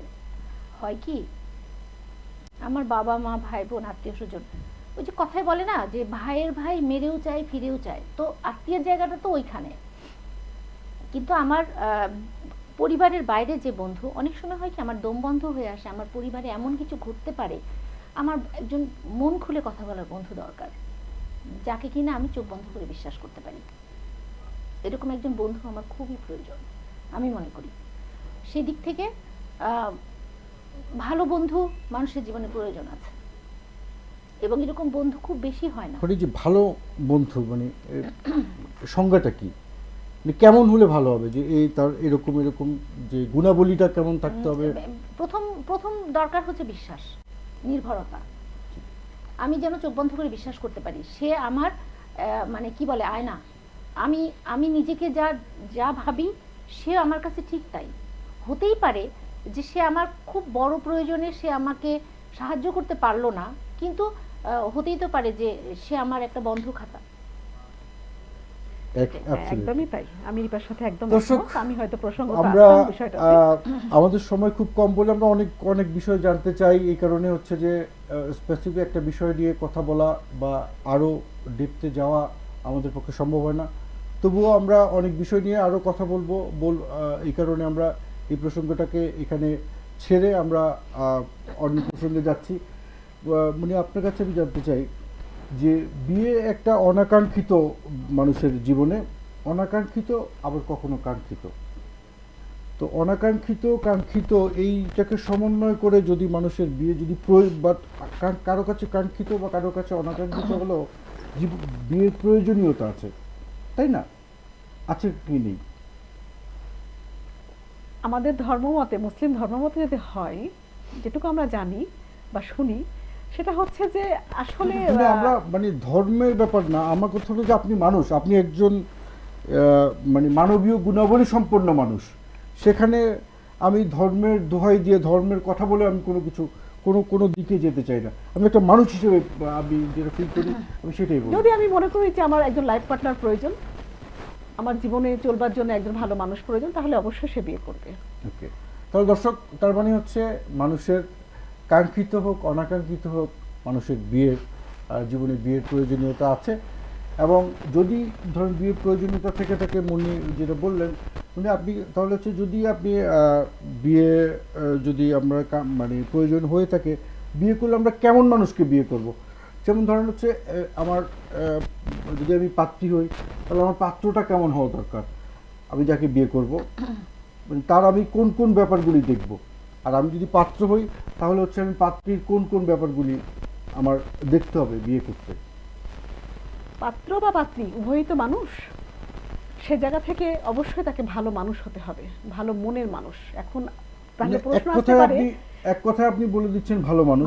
তাহলে এখন ভালো মানুষের সংজ্ঞাটাকে আমাকে জানতে হবে। হ্যাঁ, ওইটাই আমি যেতে চাইছি যে তাহলে আমি বুঝবো কিভাবে? মানুষটাকে তো বাইরে দেখে যেমন আমি আপনি বুঝতে পারবো না। যেমন আপনি জয়িতা পুরস্কার পেয়েছেন। জয়িতা পুরস্কার কেন পেয়েছেন? এখানে অনেকগুলি ক্রাইটেরিয়া ভাগ থাকে।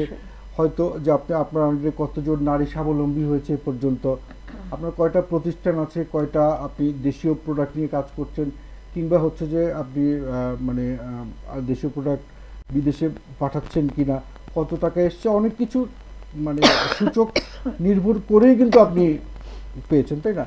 সেরকম যদি ভালো মানুষ বা পাত্র বা পাত্রীর যদি আমি এই ক্রাইটেরিয়াগুলিকে যদি আমি ডিফাইন করতে চাই, তাহলে সেম প্রশ্ন আপনার জন্যও থাকলো। মানে আমি চাইবো যে আপনি আনসার করেন। আমার দর্শক নিশ্চয়ই আপনারাও চাইছেন যে এমন জীবনের এত বড় একটা সিদ্ধান্তের ব্যাপার হচ্ছে যে আমরা মুন্নি এবং রিপা ওনাদের কাছ থেকেই, দুজনের কাছ থেকেই শুনি, তাই তো? মানুষকে তো আসলে চেনা যায় না।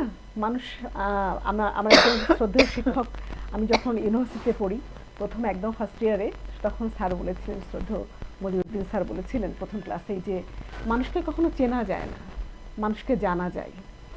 তো একটা মানুষ 1000 বছর পাশে থাকলেও তাকে মানে আসলে চেনা যায় না, আমরা বুঝতে পারি, জানতে পারি ধরনটা। তো এখন যে মানুষটাকে আমি লাইফ পার্টনার হিসেবে নিব, উনি পাত্র বা পাত্রী যেই হোক না কেন, আসলে আমি দেখব যে আমি আমার যোগ্যতাকে আগে বিচার করব। আমি আসলে পাত্রী বা পাত্র হিসেবে আমি কেমন, নিজের যোগ্যতাকে আগে যাচাই করতে হবে, যে আমি যা চাইছি তা কি আমার দিক থেকে আমি সেই জায়গাটা তার পরিপূরক হিসেবে আবার হবে তো, নাকি আমার থেকে অনেক বেশি সেটা হয়ে যাচ্ছে। তো এইরকম ভাবে যিনি পাত্র নির্বাচন হবেন, অবশ্যই সে পাত্র স্বাবলম্বী হবেন, ভালো মানুষ হবেন, তার বংশের ব্যাকগ্রাউন্ডও দেখা দরকার, যে আসলে ওইটারও একটা প্রভাব পড়ে, শেকড়ের একটা প্রভাব আসে।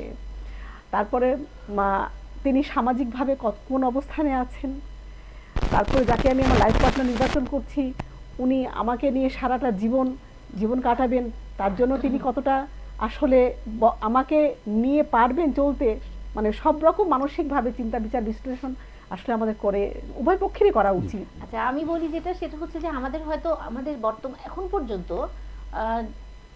যেই সামাজিক ব্যবস্থা তাতে আমরা আসলে এত কিছু যাচাই করার সুযোগ কি পাচ্ছি না। কিন্তু কি হয় এক্স্যাক্টলি। কি হয় যে কিছু ছেলে মেয়ে আছে যারা স্টুডেন্ট লাইফ থেকে নিজেরা পছন্দ করে ফেলে, তারপরে তারা হয়তো এমনও হয়েছে যে 7 বছর 8 বছর, আমরা ইউনিভার্সিটিতে পড়েছি একসাথে, আমি মুন্নি কিন্তু ব্যাচমেট, আমাদের প্রচুর বন্ধু বান্ধব একসাথে 7 বছর 8 বছর তাদের রিলেশন, দুজনকে চিনছে জানছে, তারপরেও সংসার জীবনে এখন এসে শুনি যে তাদের মতবিরোধ।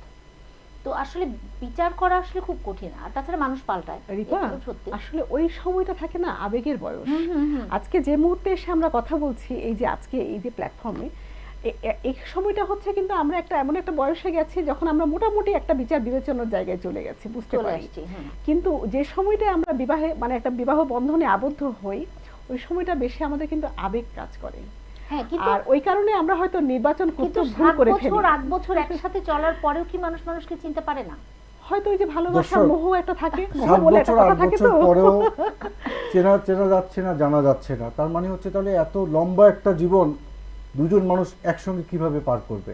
আমাদের সবার প্রশ্ন সামনে কিন্তু প্রশ্ন চলেই আসে। হ্যাঁ। তো সেই প্রশ্ন যদি আসে তাহলে রিপা আপনি একটু বলবেন যে সারা জীবন দুজন মানুষ পাশাপাশি একই সাথে একই ছাদের নিচে এই যে 24/7 মানে এক সপ্তাহ পার করতে হলে কি, বা এক বছর, সেভাবে পুরো সারাটা জীবন পার করতে হলে কি কি জিনিসগুলো দরকার? সবার আগে প্রয়োজন মায়ার বন্ধন। সেতুটা কি? আমার যদি আমার পার্টনারের প্রতি, এই যে দীর্ঘদিন আমরা বাস করছি, বাবা মা আত্মীয় স্বজন সবাইকে ফেলে একটা মানুষকে কেন্দ্র করে আমার জীবন, মায়াটা কোথায় এসে দাঁড়ায়? আমি কি এক কথায় তাকে ছেড়ে যেতে পারবো? আমি যখন একটা আমার সংসারের মেইন, আমরা দুটা পিলার, হ্যাঁ, তো ভেঙে যাবে, কিন্তু একজন অন্যরকম হলেই ভেঙে যাবে। সবার আগে আমরা কি চিন্তা করি? আমরা চিন্তা করি যে না, কোনোভাবেই এটা ভাঙতে দেওয়া যাবে না, অনেক ত্যাগ প্রয়োজন, অনেক ত্যাগ সহনশীলতা প্রয়োজন, প্রয়োজন, যেমন আমি দিচ্ছি যে ত্যাগ প্রয়োজন, সহনশীলতা প্রয়োজন। সহনশীলতা প্রয়োজন, এবং পরস্পরের প্রতি ওই যে বললাম সম্মানবোধ, শ্রদ্ধাবোধ। মানুষ ভুল করবে, আজকে যদি আমি একটা ভুল করি, আমার সারা জীবনের শ্রম সবকিছু বৃথা হয়ে যাবে। সত্যি তাই দর্শক, সত্যি তো তাই। ছেড়ে যাওয়ার জন্য দর্শক একটা কারণই যথেষ্ট, কিন্তু থেকে যাওয়ার জন্য অনেকগুলো কারণ দরকার, অনেকগুলো মানবীয় গুণাবলী দরকার, মানুষ হিসেবে অনেক যোগ্যতা দরকার। সেখানে সার্টিফিকেটের কোনো বিষয় নাই, সেখানে ডিগ্রির কোনো বিষয় নাই। যাপিত জীবনের কিছু বাস্তবসম্মত কিছু জ্ঞান, সেটা খুবই জরুরি। এবং আজকাল যেমন সংসার বিয়ে করা 4 দিনের মাথায় ভেঙে যাচ্ছে, কেউ কেউ চিনতেই পারছে না 4 দিন, অথচ বিয়ে করে আসছে ভেঙে যাচ্ছে।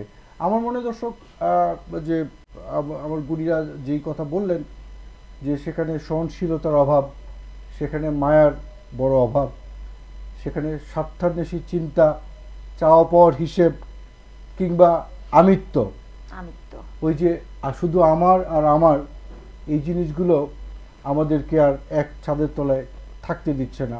প্রতিটি সংসার ভালো থাকুক, প্রত্যেকটি পরিবার মায়ার বাঁধনে থাকুক, আমরা সে আশা ব্যক্ত করে সামনের প্রসঙ্গে যাচ্ছি।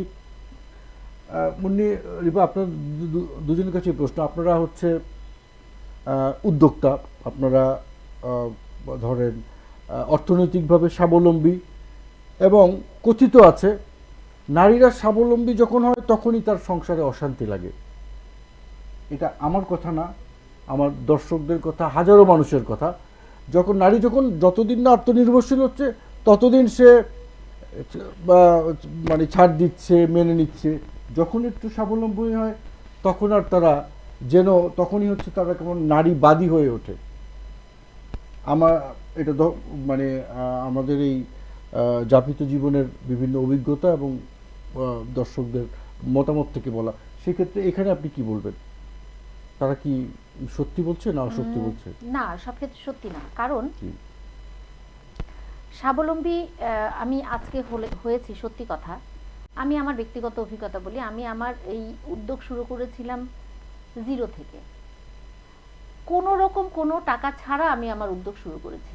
আচ্ছা, যখন আমি এক ধাপ করে এগিয়েছি, একটা সময় গিয়ে কিন্তু আমার উদ্যোগটাকে আমার বড় করতে হয়েছে। আমাকে সাপোর্ট দিয়েছে কি? আমার হাজব্যান্ড। আমি কিন্তু আমার বাবার কাছ থেকে সাপোর্ট নেই নাই, আমি আমার ভাইয়ের কাছ থেকে সাপোর্ট নেই নাই, আমি আমার সম্পূর্ণ মানসিক, আর্থিক যে কোনো ধরনের সাপোর্ট আমি পেয়েছি আমার হাজব্যান্ডের কাছ থেকে। তো আমি যখন এই বিষয়টা, আমার উদ্যোগটা যখন বড় হলো, তার সাপোর্ট থেকে আমি বড় হলাম, আমি কি করে ভুলে যাব? আমি যদি মনে করি যে আমার এর পিছনে তার অনেক বড় অবদান, তাহলে তো ওই জিনিসটা আসে না যে আমি স্বাবলম্বী, জাস্ট আমি এখন ধরেন আর যদি কাউকে। কোনো দম্পতি যদি এমন হয় যে দুজনই চাকরি করছে তারপর বিয়ে করলো, সেই ক্ষেত্রে তো আর হাজবেন্ডের ওই যে পেট্রোনাইজেশনটা এটা দরকার লাগে না তার স্বাবলম্বী হতে। তো সেই রকম মানুষগুলির ক্ষেত্রে আপনি কি বলবেন? আসলে হয় কি, কিছু কিছু জিনিস থাকে একান্ত ব্যক্তিকেন্দ্রিক। হ্যাঁ, অনেক আমি দেখেছি যে হাজবেন্ড চাকরি করে না, ওয়াইফ চাকরি করে, তারপরেও সেই সংসারটা অনেক সুখের হয় না কি? খুব ঠিক তাই। কিন্তু আমি যদি ওই যে মানে স্বার্থ ব্যাপারটা, যে এখানেও সেই একই ব্যাপার, আমি করেছি, ও কি করেছে, আমি তো সব করলাম, এই জিনিসটা থেকে বের হয় না জন্যই অনেকে তখন গিয়ে সংঘাতটা লাগে। কিন্তু আমার কাছে মনে হয় না যে কেউ স্বাবলম্বীর জন্য সেটা সমস্যা। আসলে প্রত্যেকটা জায়গা হচ্ছে কি কম্প্রোমাইজ অ্যান্ড স্যাক্রিফাইস। যে যত কম্প্রোমাইজ করতে পারবে এবং স্যাক্রিফাইস করতে পারবে, সে জায়গাটাই কিন্তু ওই সুখের মানে এই যে বিষয়টাই। কম্প্রোমাইজ স্যাক্রিফাইস এগুলো আসলে বুকিশ ভাষা। আমরা আমরা যাপিত জীবনে এসে মনে করি এগুলোর স্থান শুধু মানে কাগজে কলমেই আছে, বইয়েই আছে। আর যেখানে যে পরিবারগুলিতে আছে তারাই সুখে আছে, তাই তো আপনার কথা?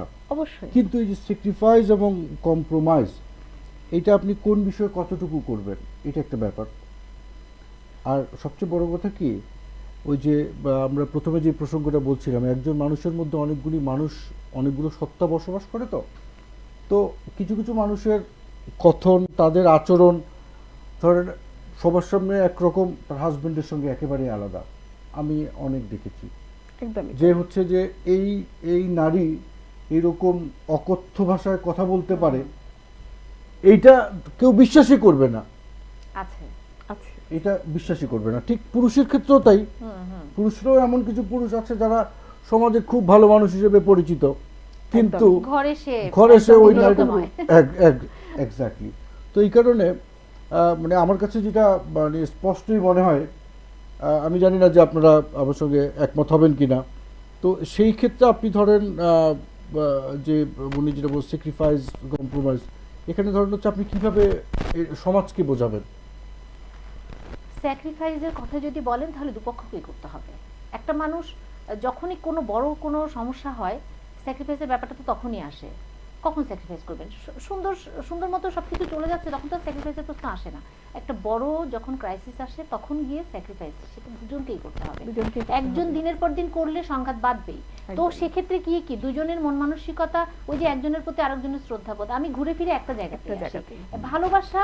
ওই যে মুন্নি বলছিল কাব্য, ও যেহেতু সাহিত্যের মানুষ, খুব সুন্দর করে ও বলে যে প্রেমিকার চুলের গন্ধটা কখন আসে? ভিতর থেকে ভালোবাসা না আসলে তো ওর চুলের গন্ধ ওর ভালো লাগবে না। আচ্ছা, তো এই যে দুজনের প্রতি ভালোবাসা, এই ভালোবাসা থেকেই কিন্তু সমস্ত ক্রাইসিসকে সমানভাবে ভাগ করে নেয়া সংসারের, তখন গিয়ে না সুখ, তখন গিয়ে না সুন্দর একটা সংসার। যেমনি আপনি একটু বলবেন যে 20 বছর পরে আপনি আপনাকে নিজেকে কোথায় দেখতে চান? আমি আজকে যে কাজটা করছি, সে কাজটা যেন আরো ভালো মতো করতে পারি, যাদের জন্য হয়ে কাজ করছি তাদেরকে নিয়ে যেন ভালো থাকতে পারি, আরো যেন অনেক বেশি মানুষের কর্মসংস্থানের ব্যবস্থা করতে পারি, এবং যাতে করে সেই কাজটার, আমি তো পৃথিবীতে সারা জীবন থাকবো না, চলে যাব, কিন্তু কাজটা এমন একটা পর্যায়ে যেন যাই যে আমি না থাকলেও যেন কাজটা চলতে থাকে, চলমান থাকে, যাতে করে ওই মানুষগুলোর কর্মসংস্থান যেন বিচ্ছিন্ন না হয়ে যায়। আমি আপনার কাছে যাব 20 বছর পরে, মানে 20 বছর আগের আপনার কথা আপনি বলেছেন, এখনকার কথা বলেছেন। 20 বছর পরে আপনি আপনার অনুভূতি এবং আপনার অবস্থান কেমন, বা আপনি আপনার নিজেকে কেমন দেখতে চান? মুন্নির সাথে অনেকটা আমার মানে স্বপ্নে মিল আছে। সেটা হচ্ছে যে যেহেতু আসলে আমরা উদ্যোক্তা, তো আমাদের সাথে সম্পৃক্ত অনেক মানুষ। আমার যখন আমার কাজের সহযোগিতা করতেছে প্রতি মুহূর্তে যাদের উপরে ভর করে আমি আমার উদ্যোগটাকে এগিয়ে নিয়ে যাচ্ছি, এটা হচ্ছে আমার সন্তানের মতো। আমি যেমন স্বপ্ন দেখি আমার সন্তান অনেক বড় হবে, আমার সন্তান ঠিক তাই আমার উদ্যোগটা অনেক বড় হবে। জি, আমরা বুঝতে পারি দর্শক, ওনারা হচ্ছে পেশাদার মানুষ, পেশাদারিত্বের দিকেই ওনাদের কথন। কিন্তু আমি আমাদের জীবনে মানে খুব একটা কমন ব্যাপার হচ্ছে, আমরা জীবনে কিন্তু কোথাও না কোথাও অপমানিত হই, সেটা নিভৃতে, সেটা হয়তো লোকচক্ষুর আড়ালে, কিংবা প্রকাশ্য দিবালোকে বা লোকজনের সম্মুখে। এরকম কখনো কোনো অপমানিত হয়েছেন কোথাও? হ্যাঁ, জীবনে তো ঘাত প্রতিঘাত আর অপমান নিয়েই মানুষের জীবন। না মানে এরকম এবং মানে হয়েছে। সেই ঘটনাটা বলেন আমি একদম যদি। রিসেন্টলিও হয়েছি, মাস 4-5 মাস আগের কথা। ভীষণভাবে মানে আমাকে আঘাত দিয়েছে। মানে আমি এত বেশি কষ্ট পেয়েছি, যেটার কষ্টটা আমাকে ভুলতে আমি এখনো ভুলিনি। কিন্তু এখন সেটাতে উপরে ধুলো পড়েছে, তাই হয়তো একটু কিন্তু আমার আমৃত্যু এটা মনে থাকবে, অপমানটা। এবং সেটা একজন শিক্ষিত মানুষ, নিজেকে সে শিক্ষিত বলে দাবি করেন, আমাদের মতোই একজন উদ্যোক্তা। আমি অত ওয়ার্ল্ড ওয়াইজ কাজ করি না এখনো, কিন্তু উনি করেন। তাহলে ওনার বোধহয় সেই জায়গাটার, আমি ওনার মতো মানুষের কাছে এরকম ব্যবহার আশা করিনি। সেটা কি হয়েছিল যদি ঘটনাটা বলতে চান? আসলে আমরা সবাই উদ্যোক্তা, তো কাউকে দর্শক, আমরা ছোট এখানে না করি। আমাদের কোনো বিষয়গুলো আমরা হয়তো নাম হাইড করেও বলতে পারি, কিন্তু আমাদের যাপিত জীবনের যে ব্যাপারগুলো, সেইগুলো একেবারে আমরা খোলা বইয়ের মতো আপনাদের কাছে উপস্থাপন করার চেষ্টা করি। এই কারণেই করি যাতে করে আমাদের এই কথোপকথন, যে আড্ডা থেকে, জীবনের প্রত্যেকটা বিষয় থেকে আপনারা যেন শিক্ষা নেন, কিংবা আপনারা যে এগুলো যদি আপনাদের কাজে লাগে, সেই চিন্তা চেতন থেকেই আমাদের শেয়ার করা। আসলে যখন আমরা কাজ করি, কাজ করতে গেলে মানুষের হয়তো কাজের কারণে হতে পারে, মতবিরোধ হতে পারে। আমার যার সাথে ঘটনাটা ঘটেছে তার সাথে কোনো মতবিরোধের আমার সম্পর্ক কোনোদিনও ছিল না, আজও নেই, হয়তো ভবিষ্যতেও থাকবার কথাও ছিল না। আমরা এমন একটা বয়সে এসেছি, এবং ওনার কাজের মাধ্যম আলাদা, আমার কাজের মাধ্যম একদমই আলাদা। যদি ঘটনাটা বলেন। তো আমি পুরো চেক, যে পরিমাণ আমি প্রোডাক্ট নিব ওনার কাছ থেকে আমার প্রতিষ্ঠানের জন্য, আমি পুরো চেকটা দিয়ে এসেছিলাম। বিশ্বাস করে আমরা যখন ব্যবসা, আমাদের মানে যারা আমরা বিজনেস করি, ব্যবসা করি, তাদের প্রধান সত্যটাই হচ্ছে বিশ্বাস। তো আমরা একে অপরকে যদি বিশ্বাস না করতে পারি, তাহলে আমরা কাজ করতেও পারবো না। তো আমি একদম তার কাজে মুগ্ধ, বা প্রোডাক্টটা নিব যেহেতু, সে কারণে বিশ্বাস করে আমি তাকে চেক লিখে দিয়ে এসেছিলাম। যাই হোক, খুব দুঃখের জায়গা থেকে আমি কথাটা বলছি, মানে মানুষকে কখনো মানুষের এমন করা উচিত নয়। আমরা নিজেরাও উদ্যোক্তা, আমরা সবাই সবার প্রতি সম্মান রাখবো। কাজের কারণে হতে পারে গণ্ডগোল, সেটা আলাদা বিষয়। কিন্তু উনি আমাকে 2 বারে প্রোডাক্ট দিয়েছেন, তা হোক 2 বারে কেন 4 বারে হতে পারে, যেতেই পারে সেভাবে, সেটা কোনো ব্যাটার করে না। আমি একবার ফোন করলাম তাকে, যে আপা, ফোনটা উনি রিসিভ করলেন। ফোনটা রিসিভ করে যেটা বিষয় সেটা উনি বললেন যে, কেন ফোন করেছেন, তাড়াতাড়ি বলুন। তা আমি বললাম, আপনার এক কার্টুন প্রোডাক্ট এসেছে, তো সেই প্রসঙ্গে আমি কথা বলতাম। তাড়াতাড়ি বলুন, যেটা বলতে চান তাড়াতাড়ি বলবেন, আমি 3-4টা ফোনে আছি, এখন মিটিংয়ে আছি। আমি বললাম যে ঠিক আছে আপা, আমি তাহলে পরে কথা বলবো, যেহেতু আপনি এখন ব্যস্ত আছেন, প্রোডাক্ট নিয়েই কথা বলবো, পরে বলবো, অন্য সময় ফোন করে দিব। উনি পট করে বললেন, আপনারা মাস্টার মানুষরা, আমি আসলে আমার একটা প্রফেশন আছে, আমি একটা কলেজে পড়াই। আমাকে উনি পট করে বললেন যে, আপনারা মাস্টার মানুষরা না খুব বেশি কথা বলেন। আমি দেনান দেওয়ার ফোনটা কেটে দিলাম। দর্শক, শুধু এই মাস্টার মানুষ বলে গালি দিয়েছে, সেটাই হচ্ছে মুন্নির অনেক বড় অপমান লেগেছে, এবং হচ্ছে যে তিনি ভুলতে পারছেন না। আমরা দর্শক, আপনার যাপিত জীবনে কত অঘটন, কত রকম মানুষের সঙ্গে আমাদের চলাফেরা, উঠা বসা, ব্যবসায়িক কার্য, আমরা মানুষকে নিজের ইচ্ছায় অনিচ্ছায় অপমানিত করি। আর হচ্ছে আমরা হয়তো বুঝিও না যে তিনি অপমান বোধ করেছেন। যেমন হয়তো মাস্টার বলে গালি দিয়েছেন বলে হয়তো যিনি গালি দিয়েছেন তিনি হয়তো বুঝেননি। কথাটা হয়তো এইটুকুই, কিন্তু উনি মাস্টার মানুষ বলবেন কেন? তাহলে সমস্ত মাস্টার, আমার যারা মাস্টার সারা বাংলাদেশে কেন, সারা পৃথিবীর মাস্টার মানুষরা আপনারা বেশি বোঝেন। ওনার সাথে তো আমার কথা বেশি না, 3-4টা বাক্য। জি দর্শক, এই হচ্ছে ব্যাপার। আমরা যেন কাউকে অপমানিত না করি, অপমানিত যেন না হয়, আমরা যেন অন্যেরটা বোঝার চেষ্টা করি। আমরা তাহলেই হচ্ছে যে আমাদের মধ্যে সম্মান বোধটা থাকবে, এবং হচ্ছে আমরা অন্যের অনুভূতি দিয়ে নিজে অপমানিত হলে কেমন লাগবে সেটাতে সেই অনুভবটা আমরা করতে পারবো। দীপা, আপনার কাছে আসবো যে মানে প্রত্যেকটা মানুষের জীবনে আমরা জানি যে অনেকবার অপমান হওয়ার ঘটনা থাকে, যারা বড় হয়েছেন, যারা সাধারণ মানুষ বা ধরেন আপনাদের মতো হিরো হয়নি, যারা অ্যাওয়ার্ড পায়নি, তাদের জীবনে হলে হতেও পারে, নাও পারে। আমরা তাদেরকে মানুষ মনে করি, আমরা চিন্তা করি না যে দুধ ভাত টাইপ মানুষ, সেটা একটা ব্যাপার। কিন্তু জীবনে বড় হতে হলে অপমানিত হয়নি এমন কোনো মানুষ নেই। আর যদি কেউ অপমানিত বলেন আমি অপমানিত হইনি, তাহলে সত্যিকার সে বড় হয়েছেন, অন্তত আমি মনে করি না। সেই ক্ষেত্রে আপনি বলেন যে আমি খুব মারাত্মক একটা জায়গায় হাত দেবো। জি প্লিজ প্লিজ। আমি ভয় পাচ্ছি না। আমরা যা করি আমাদের নিজের উপর যদি ভরসা থাকে, কি যায় আসে বলো? মানে আমার কষ্টের জায়গাটা এরকম, এটা ওর যেমন একটা শিক্ষককে নিয়ে কথা বলেছে, মাস্টার মানুষ বলেছে, এটা পুরো শিক্ষক সমাজের জন্য লজ্জার কথা, পুরো শিক্ষক সমাজকে অপমান করা। আমার বিষয়টা অনেকটা এরকম। তখন আমার কর্মজীবন শুরু হয়নি। কর্মজীবন শুরু হয়েছে বলতে আমি তখন বগুড়া নটরামসে জব করি। তো ওইখানে যেটা হতো যে যে কোনো বড় প্রোগ্রাম, সেটা হচ্ছে বিভিন্ন কলেজের অন্যান্য ইউনিভার্সিটি ভিসি আসুক, শহরে বিখ্যাত কেউ আসলে ওখানে থাকার ব্যবস্থা হতো। তো একবার হলো কি রবীন্দ্র জয়ন্তী হচ্ছে, তো রবীন্দ্র জয়ন্তীতে ওখানে সব মানে সারা বাংলাদেশের সমস্ত গুণী শিল্পীরা ওখানে উপস্থিত।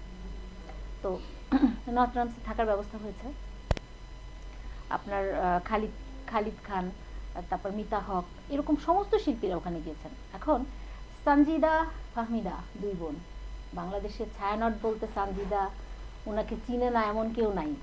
এবং মানে যারা রবীন্দ্র সঙ্গীত নিয়ে চর্চা করে তাদের কাছে উনি গুরু। আচ্ছা, অনেক বড় মাপের একজন মানুষ। ঠিক আছে, আমি ছিলাম না ওই দিন, মানে মেয়েদের একটা হোস্টেল আছে ওখানে, ওনাদের থাকার ব্যবস্থা হয়েছে। তো ওনাকে, আমি একটা রুমে থাকতাম, সেই রুমটা একটু ভিআইপি রুম, মানে ভালো ব্যবস্থা, যেহেতু আমি ওখানকার ইনস্ট্রাক্টর ছিলাম। আমার কোনো জায়গা না দেখে কর্তৃপক্ষ ওই আমার আয়াটাকে চাবি দিতে বলেছে যে আপাতত ম্যাডামদের ওখানে থাকার ব্যবস্থা করা হোক। আমি তো কিছুই জানি না, আমি হঠাৎ করে আসছি, বাড়িতে গিয়েছিলাম, আসছি, আসার পরে আমি নামটা আগে কখনো প্রকাশ করিনি, আজকে বলছি সবার সামনে। তো আমি আসার পরে দেখলাম যে আমার রুমটা ভেতর থেকে বন্ধ। তো আমি তো জার্নি করে আসছি, চেঞ্জ করবো, আমার কাপড় থেকে টাওয়েল থেকে শুরু করে সব কিছু আমার রুমের ভিতরে। তা আমি বললাম, তো তখন বোধহয় 4টা বাজে, বাধ্য হয়ে আমি রুমে নক করলাম। আমি জানি না আমার আর কি করা উচিত ছিল। তো রুমে যখন আমি নক করলাম, তো দরজা খুলে দিলেন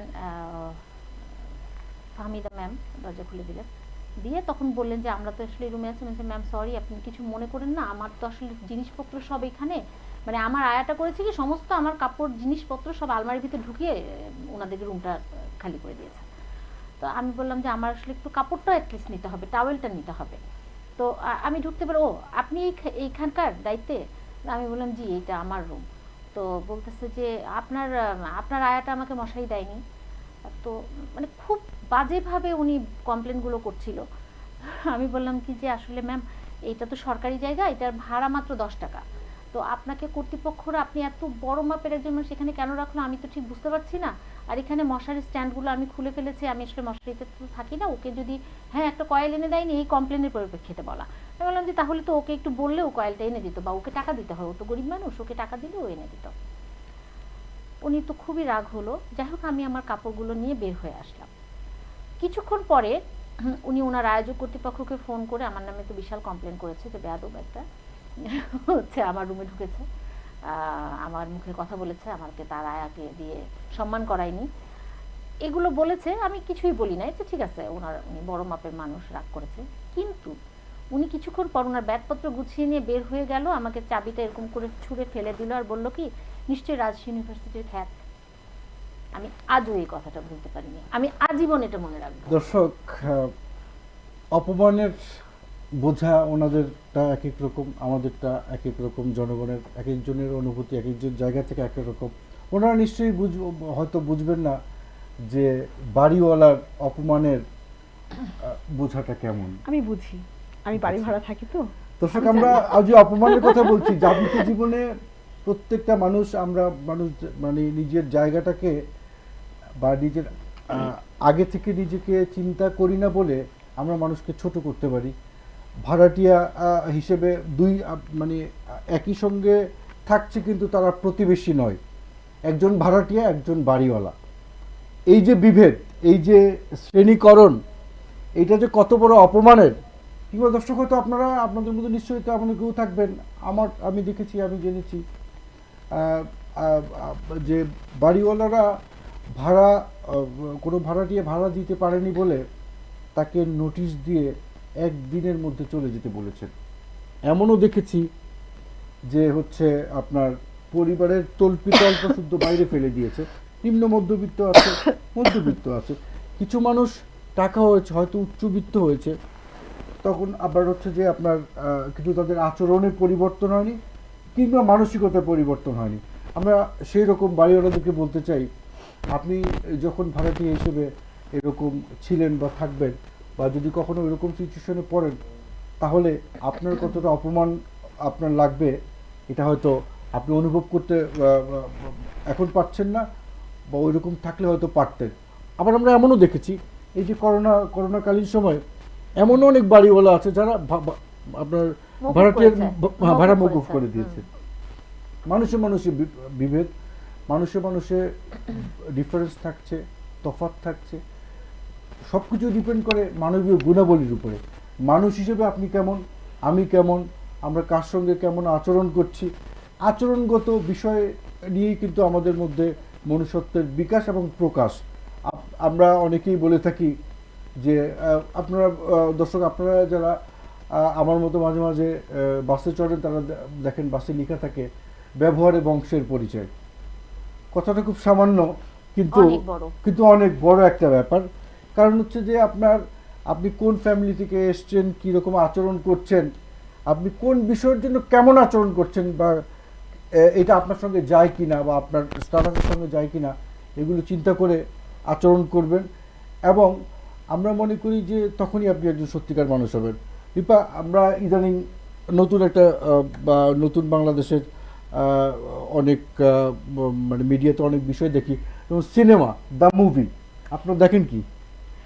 cinema the movie, G right, দেখি তো অবশ্যই। সিনেমা দ্য মুভি কেন এসছে এটা আপনারা সকলেই জানেন। জি, দিন দা ডে জি। তো হচ্ছে আপনারা মুভি দেখেন? হ্যাঁ, মুভি দেখি। হলে গিয়ে দেখেন? আজকাল তো হল উঠেই গেল, রাজশাহীতে 4টা হল ছিল, এখন আর একটিও নেই। তাহলে আপনি দেখেন না? তাহলে আপনাকে লাস্ট সিনেমা আমার দেখা হয়েছে উপহার সিনেমা হলে, আয়নাবাজি। সেটা আমার শেষ সিনেমা ছিল উপহার সিনেমা হল। দুঃখের বিষয়, রাজশাহীতে এখন একটি সিনেমা হলও নেই, সেগুলো সমস্ত ভেঙে ফেলে হাই রাইজ বিল্ডিং হয়েছে। যারা সিনেমার প্রযোজক আছেন, যারা পরিচালক আছেন, যারা চলচ্চিত্র সংশ্লিষ্ট মানুষ, কর্মকর্তা কর্মচারী মন্ত্রণালয় আছেন, আপনাদের জন্য আমাদের মেসেজ হলো মুন্নির কথা থেকে, যে রাজশাহীতে আর একটা সিনেমা হলো বাকি নেই, ব্যবস্থা করবেন নিশ্চয়ই মানুষের বিনোদনের, সেই প্রত্যাশা করছি। রিপা, আপনি বলবেন মুভি দেখেন কিনা, বা দেখলে শেষ কবে দেখেছেন? হ্যাঁ, মুভি দেখেছি বলতে বাংলাদেশে কিছুদিন মানে মাঝে মাঝে খুব ভালো প্রযোজকদের কিছু নতুন মুভি আসছে, সেগুলো সিনেমা হলে গিয়ে দেখার সবসময় সময় না হলেও চেষ্টা করি। যেমন স্টার সিনেপ্লেক্স বা ব্লকবাস্টার, ওখানে গিয়ে বাচ্চাদের সাথে আমরা দেখি। আমারও শেষ আয়নাবাজি, ডুব, এগুলো দেখা আর কি। আচ্ছা, আমি অপেক্ষা করছি এই যে দেখার জন্য, হাওয়া আর দিনটা ডে। দিনটা ডেটা যাচ্ছি না, হাওয়া এবং পুরাণ, হাওয়া এবং পরাণ। হাওয়া এবং পরাণ দর্শক, হাওয়া এবং পরাণ দেখার জন্য আমার দুজন অতিথি অধীর আগ্রহে অপেক্ষা করছে। ওনারা সময় সুযোগ পেলে নিশ্চয়ই দেখবেন। আমি অন্য একটা প্রসঙ্গে যেতে চাই। আপনি তো একজন জননী, মা, আপনি বলেছেন সেটা আপনার সবচেয়ে বড় সেন্টিমেন্টের জায়গা।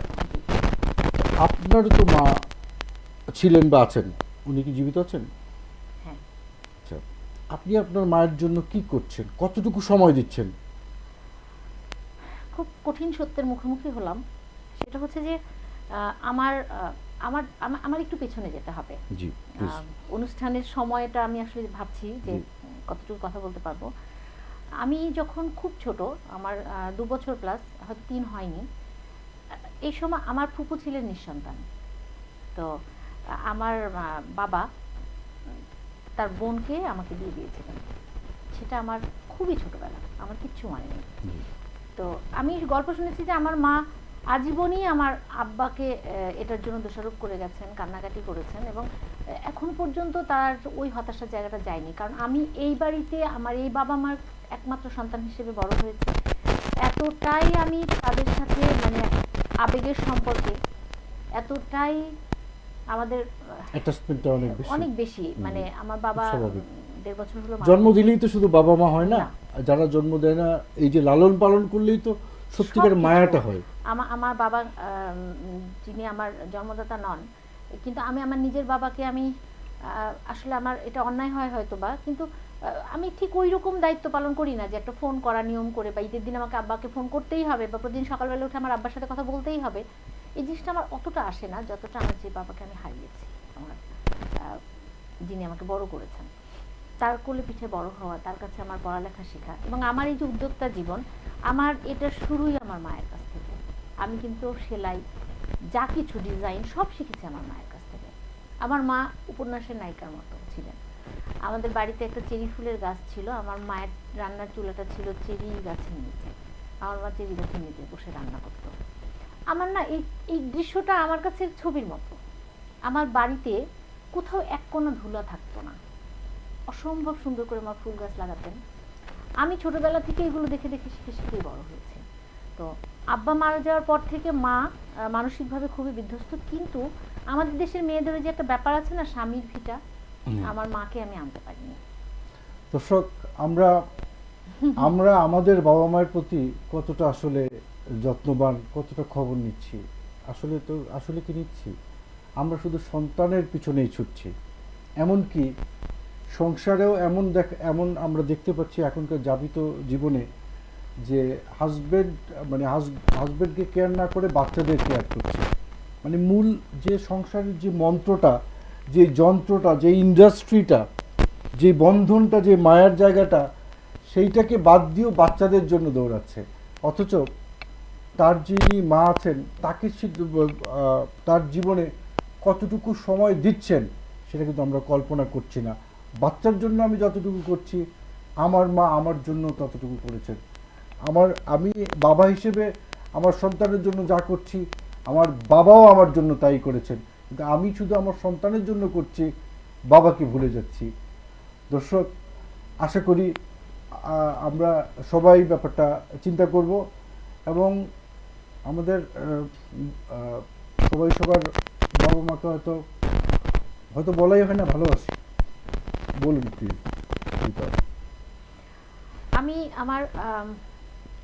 আমার বাবার জন্য আসলে আমি আমি খুব ইমোশনাল হয়ে যাই, আমি বলতে পারি না এটা নিয়ে কথা। আর মার যে ব্যাপারটা হচ্ছে সেটা হচ্ছে যে আমি খুব চেষ্টা করে যাচ্ছি মাকে আমার কাছে নিয়ে আসার জন্য। কারণ আমার ওই যে সত্যি কথা বলতে কি, সন্তানদের জন্য আমরা বেশি করি, এটার পেছনে কারণ আছে। আমাদের কিন্তু বাবা মার কাছ থেকেই পাওয়া শিক্ষা স্নেহ নিম্নগামী। আমার বাবা মা আমার জন্য করবেন সেটা যেমন তার বড় দায়িত্ব, আমি আমার সন্তানদের জন্য করব এটা আমার বড় দায়িত্ব। আমি যদি এই আপনিও দায়িত্ব, কিন্তু আপনি ওই প্রসঙ্গটা হ্যাঁ অবশ্যই রিপার বলছেন কথাই না। মন দিয়ে শুনছি। জি আসলে রিপা শেষ করুন। জি। তো আমার কাছে যেটা মনে হয়, আমার আমার আব্বা আমার বড় মেয়েটা কে খুব ভালো সময় দিতে পেরেছেন। প্রতিনিয়ত খবর নেবেন, ওর পড়াশোনার কি হচ্ছে, ওর এটার কি হচ্ছে, ওর ওটার কি হচ্ছে। আমি তাদের কাছ থেকেই শিখেছি যে আমার সন্তানকে আমার বড় করতে হবে, এই দায়িত্ববোধটা কিন্তু আমার বাবা মার কাছ থেকেই আমি পেয়েছি। তো আমার বাবা যখন শেষ সময়গুলোতে অসুস্থ ছিলেন, বা যতটুকু আমি পেরেছি আমি আমার বাড়িতে যতটা সম্ভব সময় দেওয়ার চেষ্টা করেছি। কিন্তু এখন যেটা হয়েছে যে ওদের স্কুল, ওদের সময়, আমার হাজব্যান্ডের চাকরি, তার সব কিছু মিলে সময় হয়ে ওঠে না যে আমি ওখানে গিয়ে থাকবো। আমার বিকল্প হচ্ছে আমার মাকে আমার কাছে এনে রাখা, কিন্তু আমি সেটা পারছি না, কারণ সে তার শেকড় ছেড়ে আসতে রাজি দর্শক, হচ্ছে না। আরো বিকল্প অনেক চাই। বিষয় আমাদের জানার ছিল, বলার ছিল, আসলে সময় নাই। মানে আপনি যদি একেবারে 10 সেকেন্ডে যদি বলেন। একদমই তাই। মানে আমি আমার ক্ষেত্রেও তাই। আমি আসলে প্রথমে ক্ষমা চেয়ে নিচ্ছি, আমি আমার মা বাবাকে সেভাবে দেখতে পাচ্ছি না। আমার মাই আমাকে দেখবার জন্য আসেন। আমার মার বাড়ি আর আমার বাড়ি মানে 10 মিনিটের রাস্তা।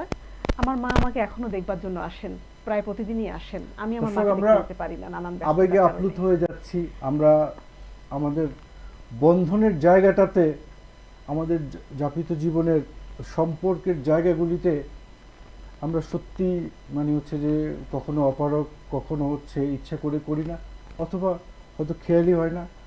অথবা সেই বাবা মায়ের প্রতি মনে হয় যে এটা বাবা মা করেছে তাদের দায়িত্ব, সেই বাবা মাকে যে আমারও যে আমাকে যেভাবে লালন পালন করেছেন, এখন তারা যখন বুড়ো হয়ে যাচ্ছেন তখন যে আমারও দায়িত্ব আছে কিংবা আমিও যে সেইভাবে ফিল করা উচিত সেটা আমরা ভুলে যাচ্ছি। আশা করি আমাদের এই আলোচনা থেকে আপনাদের অনেক কিছু জানার এবং আবেগের জায়গা আছে। রিপা এবং মুনি, আপনাদের দুজনকেই বলছি, আপনাদের পরিবারের মানে হচ্ছে যে পরিবারের সদস্যদেরকে আপনারা এমন কি কিছু বলতে চান যা কখনো বলা হয়নি আজকে এই আপনার হচ্ছে যে পুরো দেশবাসীর সঙ্গে পৃথিবীর প্রত্যেকটি মানুষের সামনে আপনি আপনার পরিবারকে কিছু যদি বলতে চান প্লিজ। প্রথম যেটা বলতে চাই সন্তানদের, যে তোমরা, আমরা যে শিক্ষাটা বাবা মার কাছ থেকে পেয়ে যতটুকু করার চেষ্টা করেছি, বড়দের সম্মান করা, ভালো মানুষ হওয়া, আশেপাশের সবার জন্য তোমার যতটুকু করা সম্ভব কখনো পিছপা হইও না। আর পরিবারের বন্ধনটা সব সময় রেখো, যত বড় হও, যত জীবনে বড় হও, যত দূরে যাও, শিক্ষা তোমাকে যত দূরেই নিয়ে যাক, শিকড়টা ভুলো না। কি বললি? আমি একই কথাই বলতে চাই। আসলে আমার যারা আপনজন, আমার সন্তান, আমার বাবা মা, আমার ভাই বোন, আমার ননদ দেবর, আমার শাশুড়ি মা বেঁচে আছেন, সকলের জন্যই আমার মানে একটি কথা, যে যেখানে আছেন বা যে যেখানে আছে তোমরা ভালো থেকো। আমি সবসময় তোমাদের পাশে ছিলাম, আজও আছি, আমার আমৃত্যু তোমাদের পাশে থাকবো। তোমাদের সবাইকে আমি অনেক বেশি ভালোবাসি। এই সবার জন্য আপনাদের আমার বার্তা। আমরা আসলে দর্শক অনেক বেশি আবেগপ্রবণ হয়ে যাচ্ছি, কারণ বিষয়গুলি আসলে এরকম। গুণী মানুষদের আবেগ মানে হচ্ছে যে আপনার যন্ত্রণায় ভরা থাকে, কারণ তারা শেয়ার করতে পারেন না, সাধারণের মতো নিজেকে প্রকাশও করতে পারেন না। সেই জায়গাটা থেকে আজকে আমি মনে করি যে এই দুজন গুণীর জন্য অন্তত আমরা এইটুকু সুযোগ করে দিতে পেরেছি যে যদি এরকম কোনো যন্ত্রণা থাকে বা বলার কিছু থাকে পুরো পুরো বিশ্বকে, আজকে ওনারা বলেছেন যদি আরও আপনার আপনি যদি 30 সেকেন্ড যদি কিছু বলতে চান, যে কোনো কাউকে যদি আপনি ডেডিকেটেডভাবে বলতে চান বা কোনো একটা অব্যক্ত ব্যাপার যে আপনি বলতে চান আজকে এই টেলিভিশনের মাধ্যমে, প্লিজ বলুন। দর্শক, আপনারা যে যেখানে বসে দেখছেন, কম্পিউটার, ল্যাপটপ, টেলিভিশন সেট, আপনাদের সবার প্রতি আমাদের কৃতজ্ঞতা। এই সেলিব্রিটি, রিয়েল লাইফ সেলিব্রিটি দুজন, তারা এখন এমন কিছু হয়তো বলবেন যেটা কখনোই বলা হয়নি, আজকে আপনাদের সামনে তারা তাদের এই অব্যক্ত কথাটা বলছে। আপনি নিশ্চয়ই সেখান থেকে মানে আপনারা নিজেদেরকে রিলেট করারও কোনো বিষয় হয়তো থাকতে পারে, প্লিজ। আসলে কখনোই বলতে পারিনি আমি এক বাবা মার সন্তান, আর এক বাবা মার কাছে বড় হয়েছি। হয়তো আমার দায়িত্বের জায়গায় আমি আমার নিজের বাবা মাকে অনেকটাই বঞ্চিত করেছি।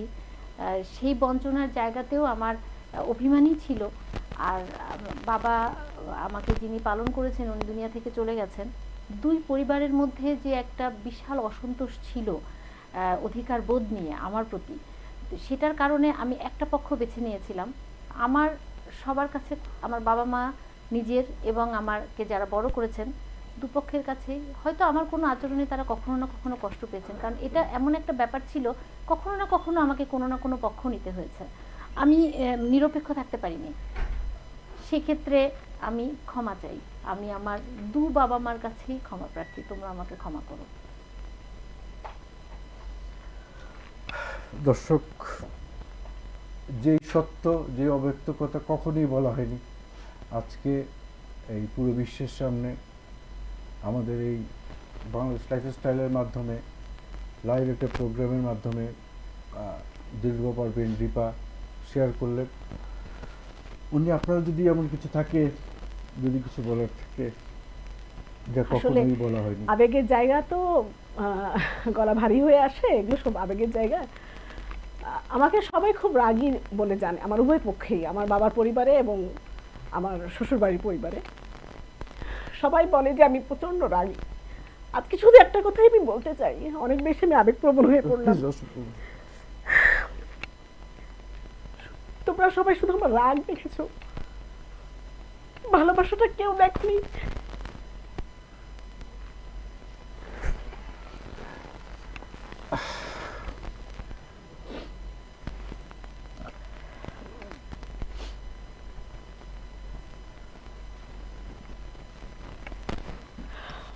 এই সবই হচ্ছে যাপিত জীবনের বাস্তবতা, কখনো নিষ্ঠুর, কখনো কঠিন, কখনো অনড়, কখনো রূঢ়। আমরা শিখি জীবন থেকে, আমরা শিক্ষা নেই জীবন থেকে। জীবন আমাদেরকে ভালোবাসতে শেখায়, জীবন আমাদেরকে ঘৃণা করতে শেখায়, হয়তো পরিবেশ পরিস্থিতির কারণেই হয়তো, কিন্তু তবুও কোনো কোনো কিছু কোনো জীবনকে, কোনো পরিবারকে কখনোই কোনো মায়ার মায়ার বাঁধন কিংবা উপভোগ্য জীবন দান করতে পারে না।